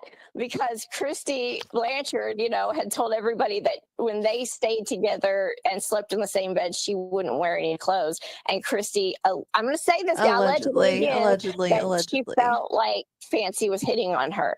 So she slept in a oversized shirt, but she didn't have anything on underneath it, and she would literally just like strip her clothes off in front of me, like at any given moment. I would step into the bathroom or step around on the other side of the wall when I went to change my clothes, but she would just stand smack dab right in front of the TV while I was trying to watch it at the end of the bed and just yank everything off. I was like, holy crap, I didn't need to see that. Right. Okay, well, I believe it. I totally I believe allegedly. Not that I don't believe you, just allegedly. Oh, this is a lot of stuff coming out on our podcast. I'll say this: after about the second day, I started getting super suspicious of her, thinking this woman may have been lying to me all these months. So I actually took the time when she was running around either half naked or in a nightshirt, looking at her legs, because she said when she was in the Air Force in basic training that she ripped her ACL out in one knee and then threw her other knee out at the same time, and that's why she wasn't able to finish basic and all this stuff. So I looked, because she said she had this massive leg surgery, and I was looking for scars on her legs. She had none. I believe you. I totally believe. I believe that she's Gypsy Rose 1.0. Gypsy Rose got the 2.0. But I believe Fancy's full of shit. I believe she's full of it. Not full of good stuff, full of bad stuff. I do. Wow. I thought she got kicked out because she put her dorm chief's head in a toilet. Sorry, I can't talk. She got kicked out for sleeping with some of the officers. Allegedly. She told me she must be really bad at that. She must be really bad at that. I don't know anybody that gets fired for doing it. They get fired if they don't do it, maybe. She told me that herself, and she's actually said it on her own lives that she was messing around with. She said I was messing around with boys, and I got caught with boys in my room. I will say there were men and I will say she told me that. She told you that? She told me that. I keep a lot of stuff secret. I know. Tell other people before I find out. So I know that the dog situation is not going to be, something that I want to hear, but I want to hear it. So when do you think it's a good time we do that? Do we have? I know that I didn't mean to butt in. I know I butted in. I needed to know about the Nick thing. I needed to know, but I'm sure glad you asked. Very thankful. In the middle of what you were talking about, so there was more things that you had on your questions. It's already been 3 hours and 8 minutes. And I work at 5 a.m. Yeah. So maybe we can do this another day. We can pick up and talk again. Can we find out the dog thing? Yeah. Yeah, we can do that. Can we find Did you the want to dog read thing? the screenshot? That's important to me for Chillicothe because The Chillicothe, the screenshot that you sent me. Yeah. Okay. Yeah, 'cause I'm getting punished for what she did. Mhm. You're right, Yeah. though. You're right. That's Yeah. that's fair. That's fair. I know Sorry, it's we're not late. trying to cut anything short. We're just I know. Okay, so Okay. Right. I'm gonna read this. We'll schedule a part 2. Let's schedule a part 2. Yeah, that sounds Well, good. she's gonna go ahead. Read this. I'm gonna read this these out. And I Well, want you to know that yeah. this was the 4th time I had sent her this message, and I had argued with her on the phone about it multiple times. And when I was like, I can't take it anymore, I'm putting it into the mod squad. And of course, you're gonna see kiss ass Amy Mack come up and try to defend her God. Okay, hold on. Actually, do you want to just make it a part 2, Laura? She said this is important to her to Okay. just read out this, and then we can still do a part Okay. 2 because I mean we haven't even gotten to. There's a lot of things that I've Yeah, heard. I know. Sorry, it's been, and we've all gotten a little heated a little bit. So my apologies. None of it's towards you. It's just been Fancy brings out the worst in a lot of people. It's Right? frustrating. It's frustrating because she spins us all on our heads. Mm-hmm. Yeah, and yeah. Okay, so here's what it says. It says fancy mods. IDK, or I don't know who sent this anonymous email to Nina, but I told you over and over that Adam Warren was not Blue Shirt Guy. They look nothing alike, and you would not listen to me. I also asked you to take that post down, Francesca Maselli. You refused to. You screamed at me and cussed me out. Doxing and attacking the prosecutor and judge was the worst thing you could have possibly done. Plus, you accused the prosecutor of assault, a crime. And you made false allegations about Adam Warren and Judge Richard Leamer online. Both the judge, prosecutor, everyone else involved in Chillicothe have been sent your videos, and they've watched lots of other videos too, including the whole gun situation. What you did was illegal, and it has now harmed my case. Let's see. Oh, wait. Look, I am beginning my first cancer treatment on the 15th. I can't deal with all this extra drama and BS. And let's see. I don't know if there is any chance. Hold on, let me go over. I don't know if there's any chance to retract your false accusations or if all of this has just gone too far by now.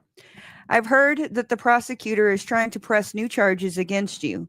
Fancy because of the doxing, false allegations, slander, and everything else under the sun.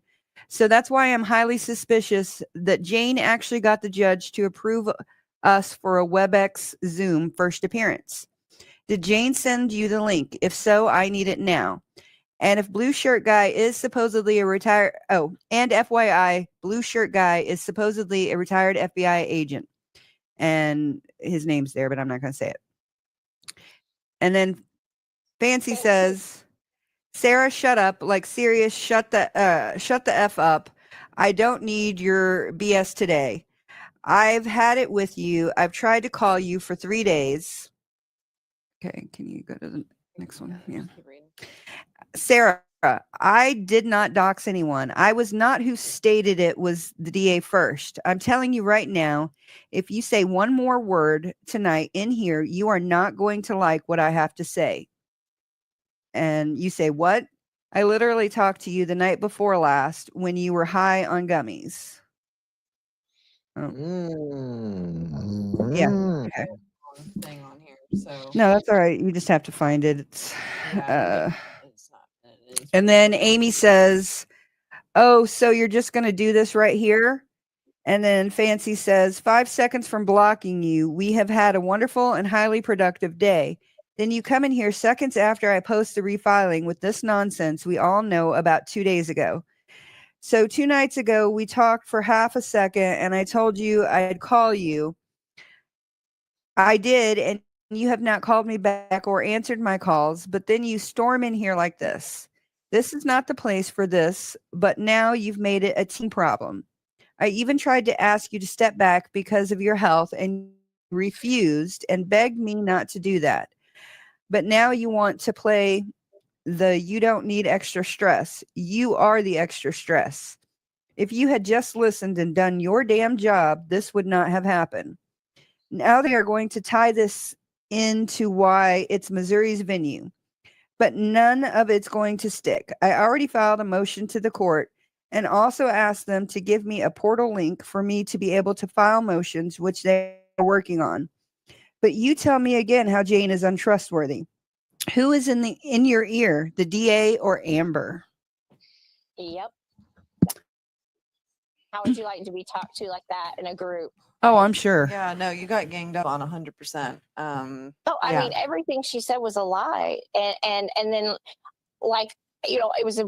It's very important to me because it's like I am getting punished in Chillicothe because not only did she post those videos, but she actually wrote them out and filed them with the court, and I didn't even know that at this point. But as you can see, she states in there that none of this is going to stick. Well, bitch, guess what? It did.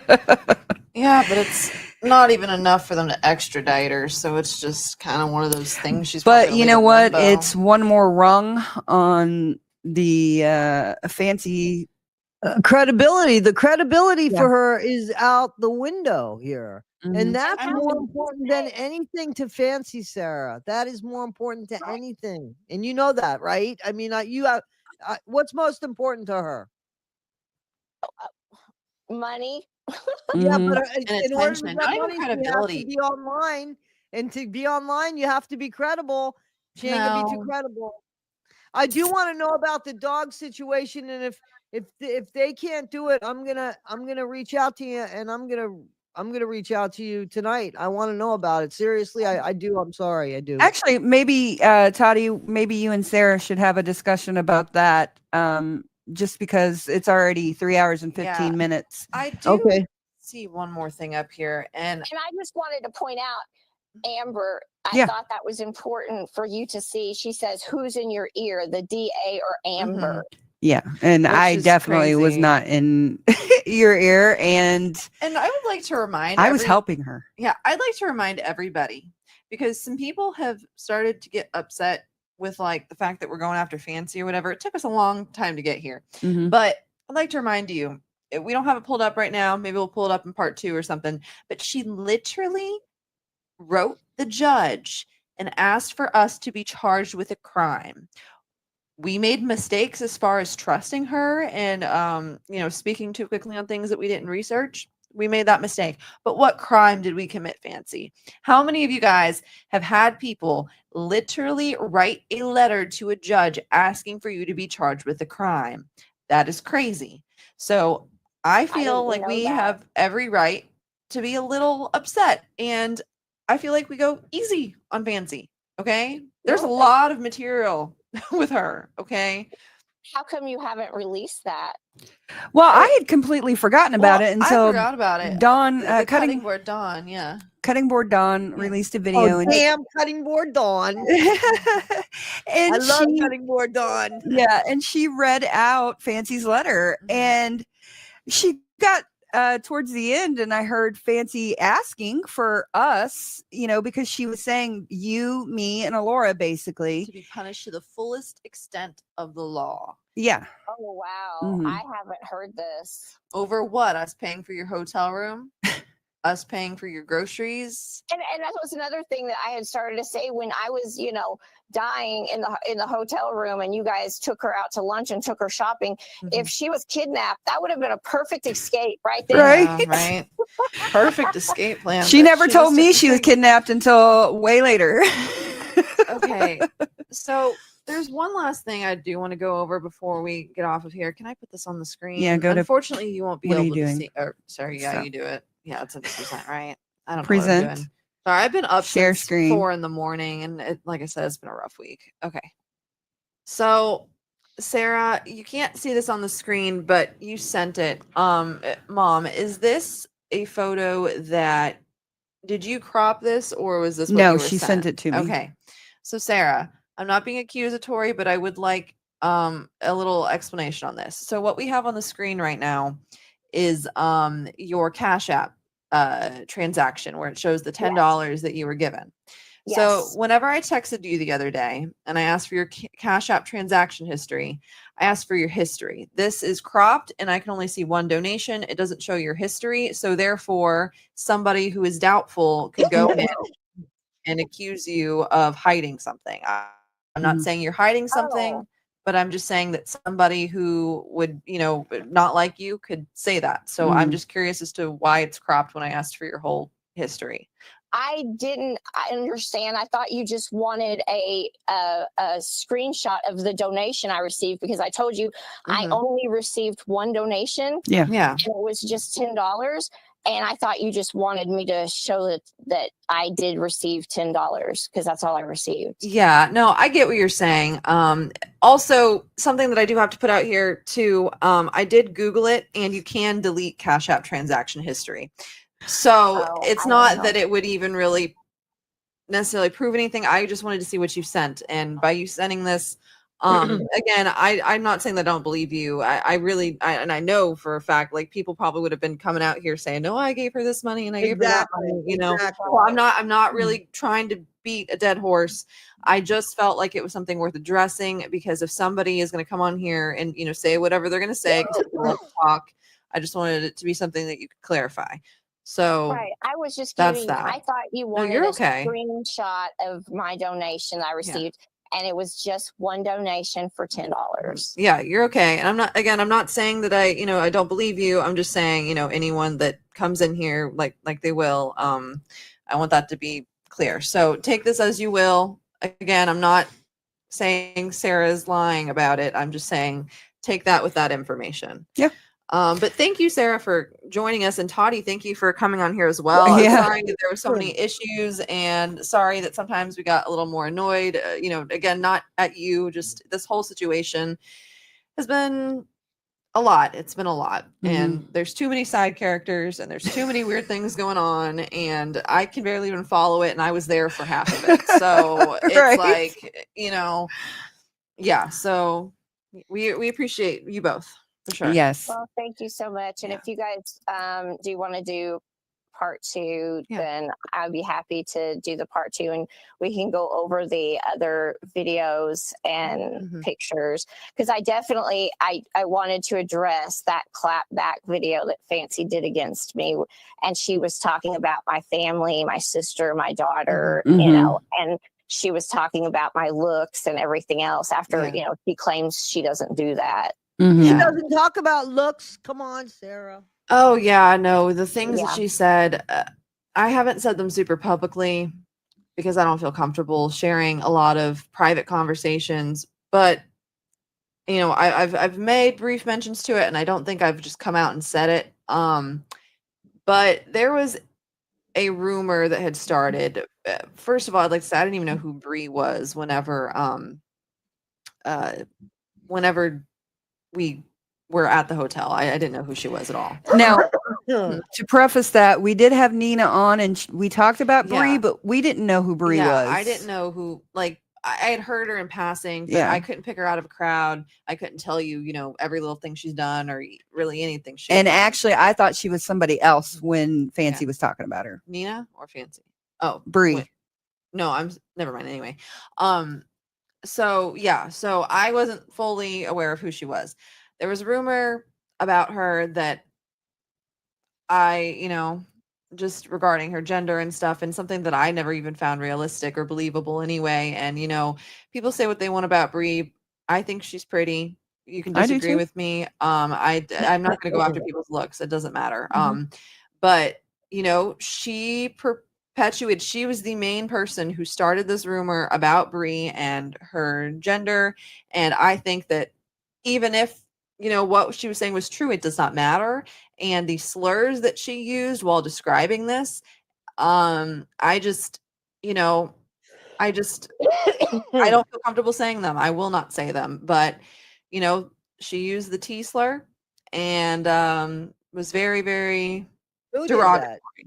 Fancy. Fancy is the one who told everyone, or at least us and allegedly other people, that, you know, Bree, you know, just Was transgender? I'm missing. I'm like yes, stupid. yeah. Sorry, I just don't want to spread. I just don't want to affect Bree's I mental don't think health with Bree's that, I you know? don't think Bree's transgender. I And don't even know. if She who is not cares? transgender. She is not. And like, even if she were, it wouldn't Who matter. cares?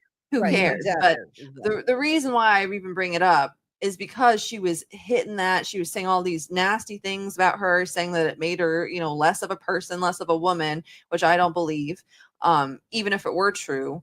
But regardless, the fact She that was a man all should of be that- more of a woman than Fancy. Well, yeah. Yeah, all I have to say is I felt very uncomfortable as someone who has trans people that I absolutely adore. It wasn't cool. And for her to specifically get mad at people for dogging on Bree when she said all of these things about Bree specifically, completely inappropriate. I don't know enough about Bree to really talk about her. I'm just gonna say that's all I have to say about that. Right.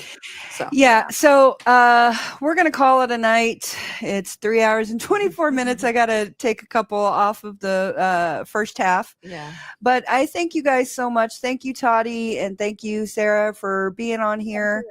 And I appreciate your time, and I appreciate that you were willing to speak very candidly with us. And I do feel like you're speaking candidly with you. I have met you personally.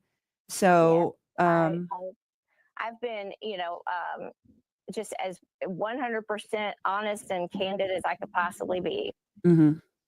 I believe that. I honestly believe that, you know, and I've been fooled once or twice. I do believe that because I've heard some of this story and it's the same story. I mean, honestly, it's the same story that you said months ago. So I don't see where there's any, I mean, you said, I'm buying into it. Well, I appreciate you guys, and I appreciate you being, you know, supportive, and, you know, it makes me feel a little, you know, more validated because you guys were there in Chillicothe. You saw me sick. You saw me crying. You saw me shaking after she denied all of that. And that really hurt me because I really was suffering a lot. No, I know you were. I could tell. sure. And I don't know if you heard me say it, but, you know, I saw you laying in that bed and it just reminded me of myself because that was me for a long time, you know, laying in bed and unable to do anything. I've been there. Yeah. Yeah. And, you know, we were there with you when Fancy was trying to convince you to go to the police station. And, you know, regardless of whatever did or didn't happen, you know, I don't know if you remember my mom and I both telling you that, like, you know, you don't need to report something if you don't feel comfortable with it. And, you know, she definitely manipulated you into doing that. And I can't imagine riding home with her and not having filed that police report. I was just going to say that, you know, for her own mental, that's under pressure. That's under, you know. I'm completely under duress. I have to spend the next like 4 days with this person and drive home. Yeah. No, it would be absolutely insufferable. I mean, even if you would have done every single little thing that she asked you to, which you pretty much did, she still treated you like this. Still gave you no money. Well, I mean, maybe she gave you, what did she give you $200 at the very end? Yes, she did. Which is still not enough in my personal opinion. No, but I was it just wasn't. clarifying. That was supposed to cover some of my expenses that she forced me to pay because she said she would not buy my Gatorades or any of those drinks I needed. So see, I don't understand how so this is very important stuff.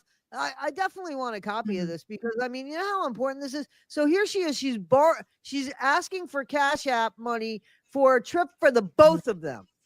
And she's not doing for the both of them. Like, this is criminal behavior. This is grifting. This is a scam. I know you guys are exhausted, but this is what this is. I mean, you know what I'm saying? Sarah, I do want you to reach out to me at toddy1skip@gmail.com. Please. Okay. Sure. And I know that, I feel so, I just don't even know what to say about this woman. I'm sorry any of you met her. I'm sorry any of you met her. I'm really sorry any of you met her. I'm sorry. Well, I know you know what? met her. For the situation that happened, I think her and I both would agree that we don't regret going. No. We regret the way that we looked into it, the way that we bought into it. Some of it, but some of it we didn't buy into. Some things we were way more gracious in our words than we should have been, and that was our mistake. But it taught us, some lessons on how to interact with creators. Some things that we should and shouldn't believe. And I know we'll make mistakes in the future, but that's a mistake that we'll never make in the future. We're all human, but it taught us a lot. And if Fancy and Sarah were the only people that could tell this story, then it would be even more convoluted than it already is. Oh yeah, and totally. It's not because we're saying that Sarah would even be lying about anything, but it's like it's just such a crazy thing that just like someone else needed to see at least some of it. And I'm glad we were there. Sense. Because who knows if it would have been. You validate. I mean, you're validating what happened. Mm-hmm. Yeah. The truth. At least what we saw, Yeah. We don't know the specifics of things, anything could be any sort of way. And I'm not going to sit here and pretend like I know what I don't know. Mm-hmm. But, Fancy being the narrator of this, makes it, all the more less believable. Right. And because of what she's done, I'm in a terrible situation with the courts. Mm-hmm. I'm sure. Well, I'm going to be finding out more information about that hopefully soon. Hopefully. So I thank you again, guys, and everybody out there listening. I hope that you've learned something. I hope that you don't just take this and say that it's just all a bunch of lies. I say to look at it objectively across all of the different videos and all the different things you've heard, and just make your own opinion about what's and also really happened. Acknowledge the fact that we were trying to shut down conspiracy. Not that, I like a good conspiracy theory, but as far as April Johns, I'd like to stick to the facts as much as I can. Everything that was said in this video is completely alleged and for entertainment and educational purposes only. And oh my goodness. And so when would you like to do part 2? When would you like to schedule that? We will talk about that later, but and I definitely want you to reach out to Toddy, because I think that would be a great video. Mm-hmm. Okay. No, I want you to do that tonight, please. Yes. Do you have time to do that tonight? Do you want me to just email you my phone number? Yeah, I don't know how to do this. Let's get them to bed. And you can email me. Just email me. I think I want to do a Zoom. Are you able to do a Zoom with me? I don't have my makeup on. That's all right. Let's email me. Just email me. Let's let them go. Email me and I'll reach out to you. Okay. There is one last thing that I think my mom put together that she wanted to share. Oh, I forgot. Yes. Yeah. Okay. So I'm already drained. This is part of the reason why we're so irritated and just haven't been. Yeah. Our dog passed away on Wednesday. Oh. And he was a really great dog. And so I just put a video together to memorialize him. His name was Franklin, and he was a red tick treeing Walker Coonhound, and that dog was the only animal I've ever encountered that had a soul. That she felt had a soul. that I knew without a doubt had a soul. Yeah. How old was he was almost 4. Yeah, so it was really he had very, very bad seizures. Yeah, he had seizures for over 30 minutes long at a time, and he was on Keppra for a while, and he got really aggressive, and it is just really bad. So it got really bad. So I'm so sorry.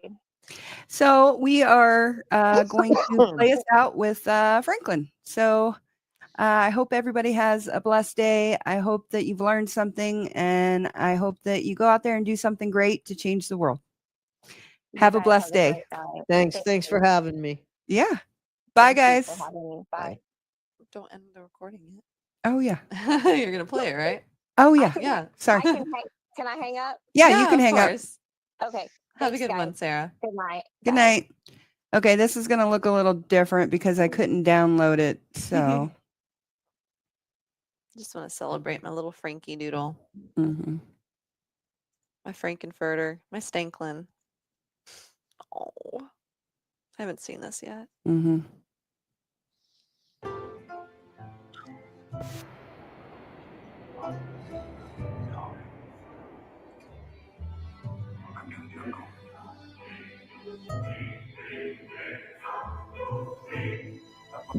What?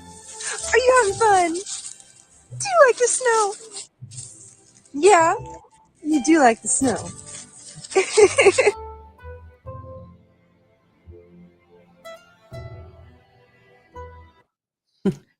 Okay, that's her little Frankie doodle. Yep. Yeah, that was nice. He'd like to know. You sent me that video. Yes, I did. Yeah. Okay, thank you, everyone. Yes, everybody have a blessed evening. Bye. Bye. Ladies and gentlemen, thank you for tuning in to Military Broadcast Radio. As we wrap up today's show, we want to remind you that the podcast of today's episode will be available right after we go off the air. So if you missed any part of the show or want to listen again, be sure to check it out. And remember, we're here to support and honor our veterans. Your stories and experiences matter, and we are committed to giving you a platform to share them. That's right. We're here to give our veterans a voice. So don't forget to catch the podcast and stay connected with us. Giving our veterans a voice.